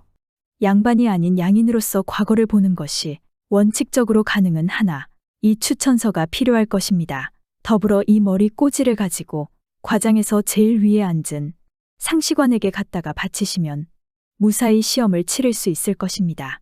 며칠 뒤 덕수는 과장에 가서 아씨가 일러준 대로 추천서와 머리꼬지를 과장의 상시관에게 보여주었죠. 아니 이것은 내 여식의 것인데 자네가 어찌 이 머리꼬지를 가지고 있는가? 덕수는 그간의 일들을 상시관에게 소상히 전하였습니다. 그랬더니 상시관은 고개를 끄덕이며 덕수에게 과거를 볼 기회를 주었죠. 사실 상시관이 더욱 놀란 것은 자신의 딸이 머리꼬지를 미천한 어부의 자식에게 준 것이었습니다. 그 시절 처녀의 머리를 만진다는 것은 그 처녀의 전부를 만진 것과 같기에 평생을 책임져야 한다는 말도 있던 시절이었죠. 그러니 상시관은 자신의 딸이 미천한 자에게 자신의 인생을 건 것이나 마찬가지로 들렸던 것입니다. 그리고 과거 시험이 시작되고 덕수는 막힘없는 글 솜씨로 답을 적어냈습니다. 덕수의 답을 본 상시관은 놀라움을 금치 못하였고 당당히 장원으로 급제를 하였죠. 그리고 임금은 덕수의 글과 사연을 듣고 크게 감복하여 덕수를 고향의 현감으로 임명하였습니다. 그렇게 양반이 된 덕수는 상시관의 딸과 적삼을 벗어주었던 처녀를 부인으로 얻어 고향으로 돌아가 고을에서 존경받는 사또로 아들 딸 낳고 부모님 잘 모시며 평생토록 행복하게 살았다 합니다. 옛날 자식 많은 당신처럼 살지 말라시던 부모님 말씀이 떠오릅니다. 행여나 자식들 굶길까 쉬지 않고 일하시고 행여나 나가서 배고플까 허리춤에서 꼬깃꼬깃 종이돈을 꺼내주시던 어머님. 그러니 자식의 성공이 어찌 자식만의 것이겠습니까?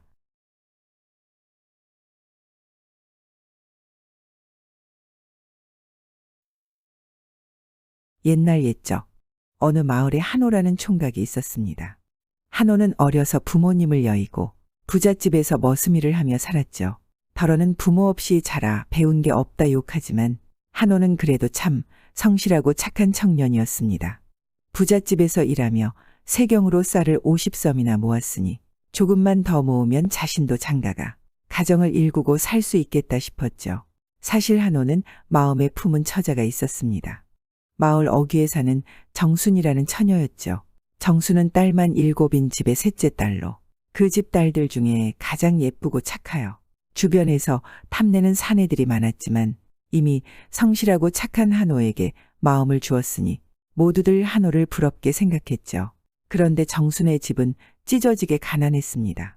그 시절 딸만 7이니 농번기에 힘쓸 남자는 없고 식구들 입에 풀칠하기 바쁜 집이었죠. 어느 날은 정순의 아버지가 한호를 불러다 말했습니다. 자네, 우리 정순이를 마음에 두고 있나 본데 그게 사실인가? 네, 그렇습니다. 사실 이미 우리 정순이를 탐내는 집이 있다네. 그 집에서 쌀 100섬을 줄 테니 며느리 삼자는 것을. 내 그 집이랑 사돈 맺기가 도통 마음에 내키지 않아 거절했네. 정순 아비의 말에 한호는 가슴이 철렁했죠. 정순을 데려가기 위해 쌀 100섬을 준다는 집이 있다니. 한호는 정순 아비 앞에 무릎 꿇고 말했습니다. 어르신, 제가 머슴일을 해모아둔 쌀이 지금 50섬을 넘겼는데 조금만 기다려주시면 100섬을 마련해 오겠습니다. 그러니 부디 정순과 혼인하게 해주십시오. 그래, 내 알지. 자네야 동네에서 성실하고 착하기로 소문난 사람 아닌가? 그런데 그리오래는 기다리기 힘들 것일세. 네, 알겠습니다. 무슨 수를 쓰더라도 쌀 100섬을 빨리 마련해 오겠습니다. 그래, 그럼 그리 알겠네. 말이 쌀 100섬이지. 한호가 어릴 적부터 10년을 일해 모은 세경이 쌀로 치면 50섬 밖에 되질 않는데 한호는 말해놓고도 어찌 그 많은 돈을 마련할지 막막하기만 하였죠. 그날부터 한호는 전보다 더 열심히 일했습니다. 원래 하던 부잣집 머슴일뿐만 아니라 동네에 품삯 주는 일이라면 새끼 꼬는 일부터 나무하는 일까지 잠을 쪼개가며 쉬지 않고 일했죠.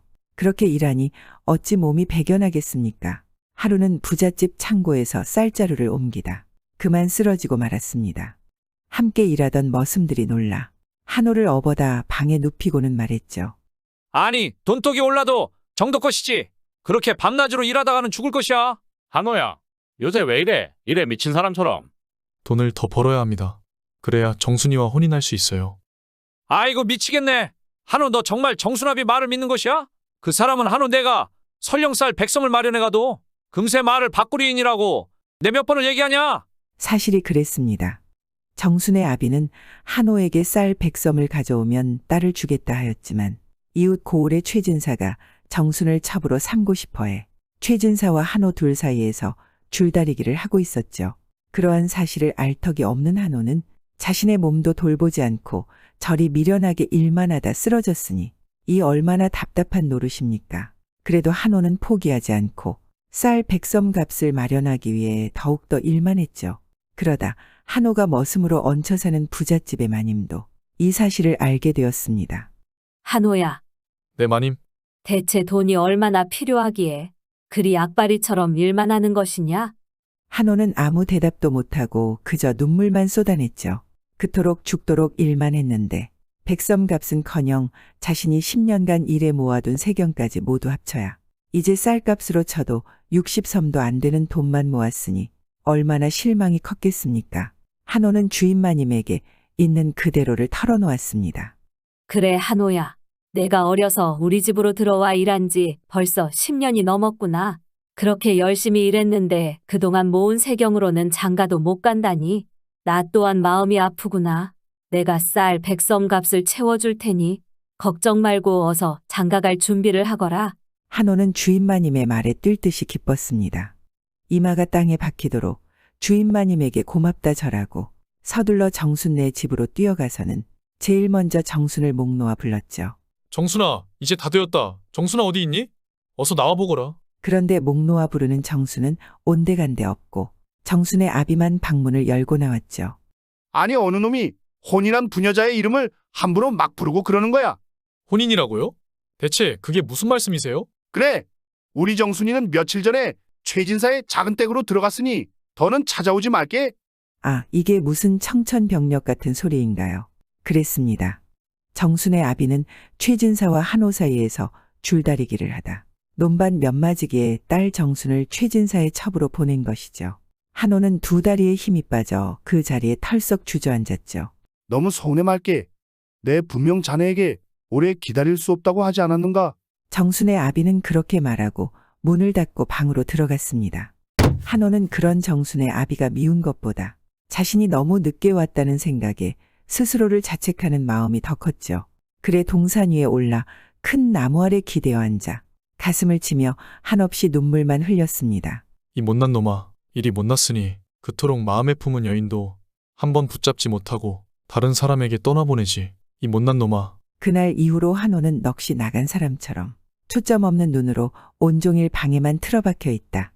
해가 질 무렵이면 집을 나와 뒷동산에 올라가 하염없이 울기만 했습니다. 마을 사람들은 모두들 한호를 보며 안타까워했죠. 아이고, 아까운 사람 하나 저리 망가졌으니 이를 어쩌면 좋은가? 아이고 정순애비도 참 너무하지. 뭘 너무하겠소. 그도 다 살려고 그런 것을. 아무리 그래도 그렇지. 논밭 몇마지기에 딸을 첩으로 시집 보내는 게 말이 돼요? 에휴, 한호 저 친구만 바보 된 것이지. 그렇게 몇 달이 흘러 추운 겨울이 왔습니다. 하지만 여전히 한호는 예전처럼 기운을 차리지 못하고 있었죠. 하루는 한호가 해질 무렵 집을 나오는데 어느 젊은 스님이 찾아와 목탁을 두드리며 시주를 청하지 않겠습니까?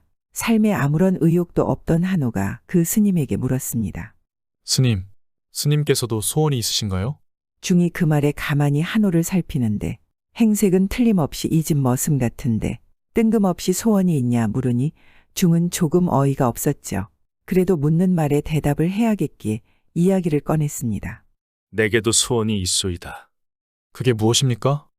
지금 내가 있는 절은 과거에 훌륭한 스님들이 있으셨고 또 헐벗고 굶주린 백성들을 도와 명사찰로 소문나 신자가 많았던 곳이오. 그런데 무슨 까닭인지는 모르지만 세월이 흐를수록 신자가 줄다. 마침내 신자가 끊어졌지요. 신자 없는 절이 어디 오래 가겠소. 그토록 많던 스님들도 한 사람 두 사람 흩어지더니 지금은 오직 나만이 그 황폐해진 절을 지키고 있소이다. 그래, 나는 매일같이 부처님께 예전같이 흥했던 절로 재건할 수 있게 해달라 기도드리고 있소이다. 그 소리를 들은 한호는 잠시 머뭇거리다 스님에게 말했습니다. 스님, 그럼 제게 쌀 100섬의 돈이 있는데 그 돈을 스님에게 드리면 저를 다시 일으키시는데 도움이 되겠습니까? 이게 무슨 소리인가요? 스님은 처음 보는 총각의 입에서 나온 소리가 도무지 믿겨지지 않았습니다. 그게 사실이요. 다 쓰러져 가는 저를 되살리는데 그 돈이 도움이야 되겠소만 그 큰 돈을 내놓으시고도 괜찮겠소? 네, 괜찮습니다. 제가 어릴 적부터 이 집에서 머슴일을 해모은 돈인데 이제는 쓸 곳이 없어졌지요. 저 대신 스님이라도 그 소원을 이루시면 저도 기쁠 것 같습니다. 하지만 일부는 쌀이고 일부는 돈이라 스님이 들고 가시기는 어려울 것입니다. 내일 날이 밝으면 우마차에 실어 보낼 테니 걱정 마시고 스님은 돌아가십시오. 스님은 참으로 믿겨지지 않는 소리였지만 알았다 하고는 절로 되돌아왔죠. 그런데 정말로 이튿날 아침이 되자 한호는 약속한 대로 우마차에 쌀 수십 섬과 돈을 가지고 절로 찾아왔습니다. 그러니 스님에게 한호는 부처님이나 다름없이 느껴졌죠. 부처님, 이 절을 다시 세우라고 저 총각을 제게 보내주셨군요. 그날 이후로 스님은 한호가 준 돈으로 목수를 시켜 절을 새 것처럼 고치고 손봐 전처럼 훌륭한 절로 바꾸었습니다.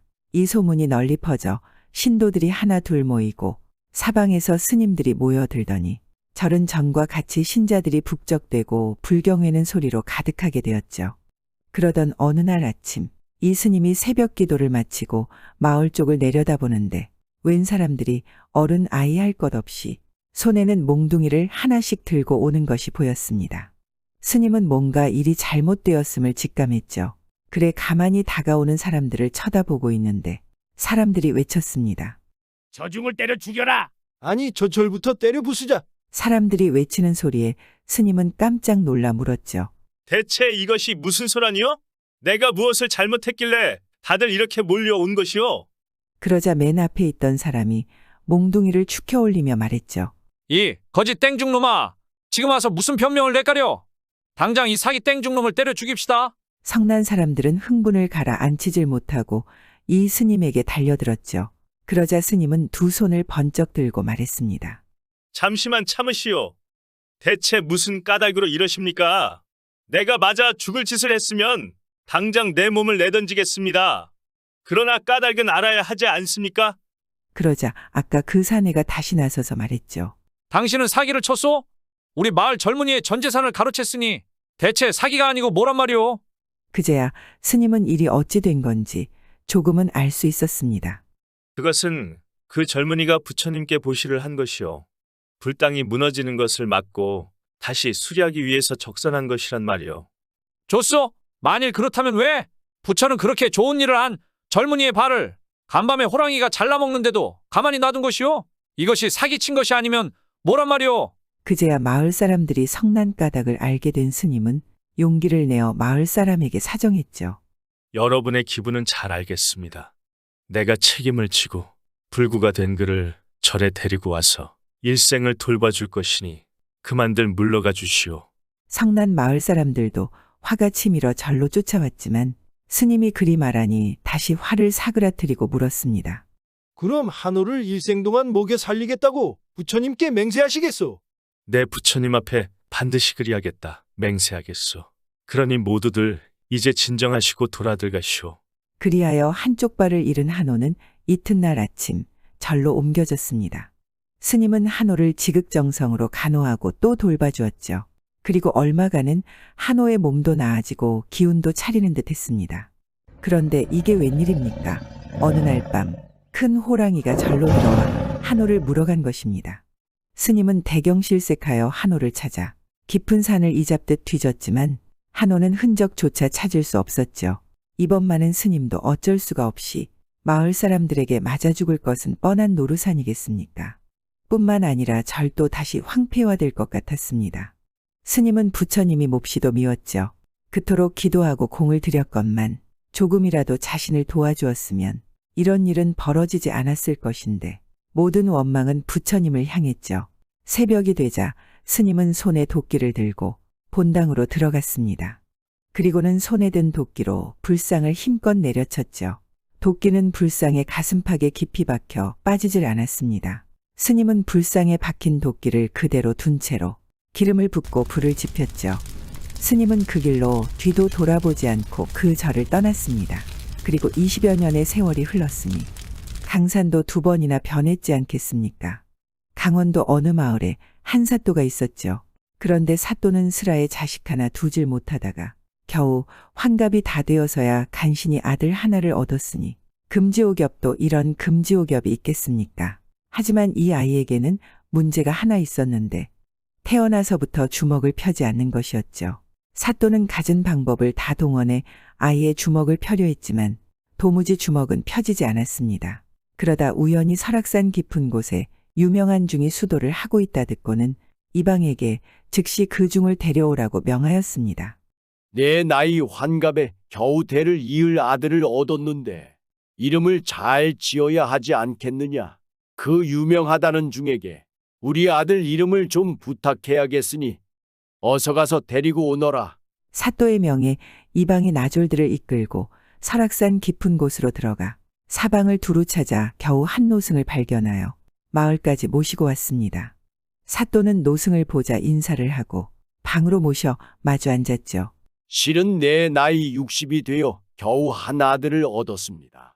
그런데 이상하게도 이 아이가 주먹을 펴지 않습니다.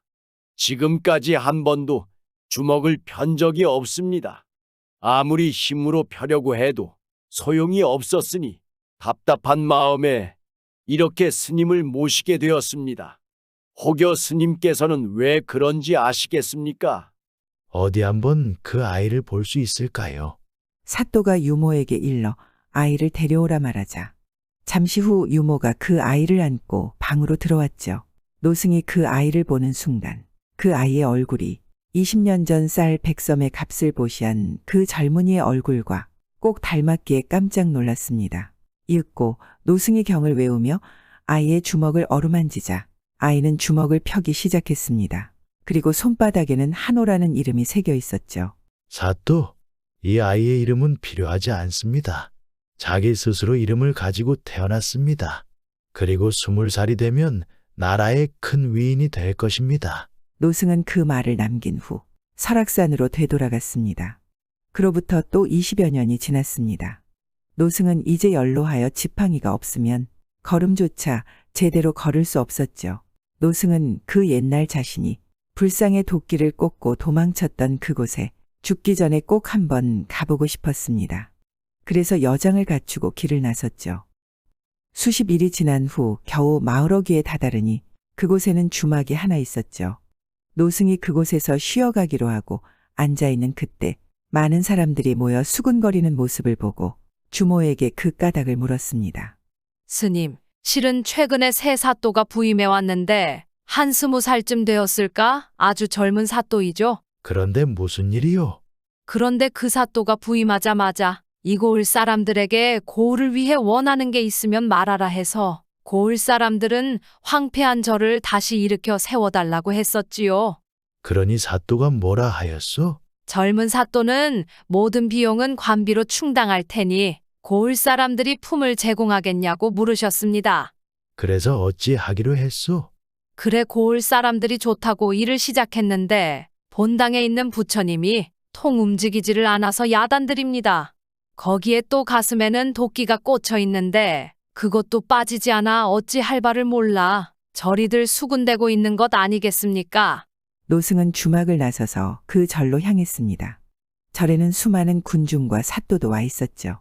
노승이 가까이 가서 보니 황폐한 건물은 모두 치워졌지만 본당만은 부처님이 꼼짝도 않기 때문에 헐지를 못하고 있었습니다. 순간 노승이 나아가 부처님 앞에 절하고 기도를 한 후 부처님 가슴에 꽂혀 있는 도끼자루를 잡아당겼죠. 그러자 도끼자루는 불상에서 힘없이 스르르 빠졌습니다. 그 모습을 본 사람들이 놀라 말했죠. 저분은 신스님의 틀림없어. 노승은 그날 이후 말없이 사라졌고 도끼에 뚫린 불상의 구멍을 들여다보니 그 안에는 칠보가 있었다 합니다. 구독과 좋아요와 함께 오늘도 좋은 날 되세요.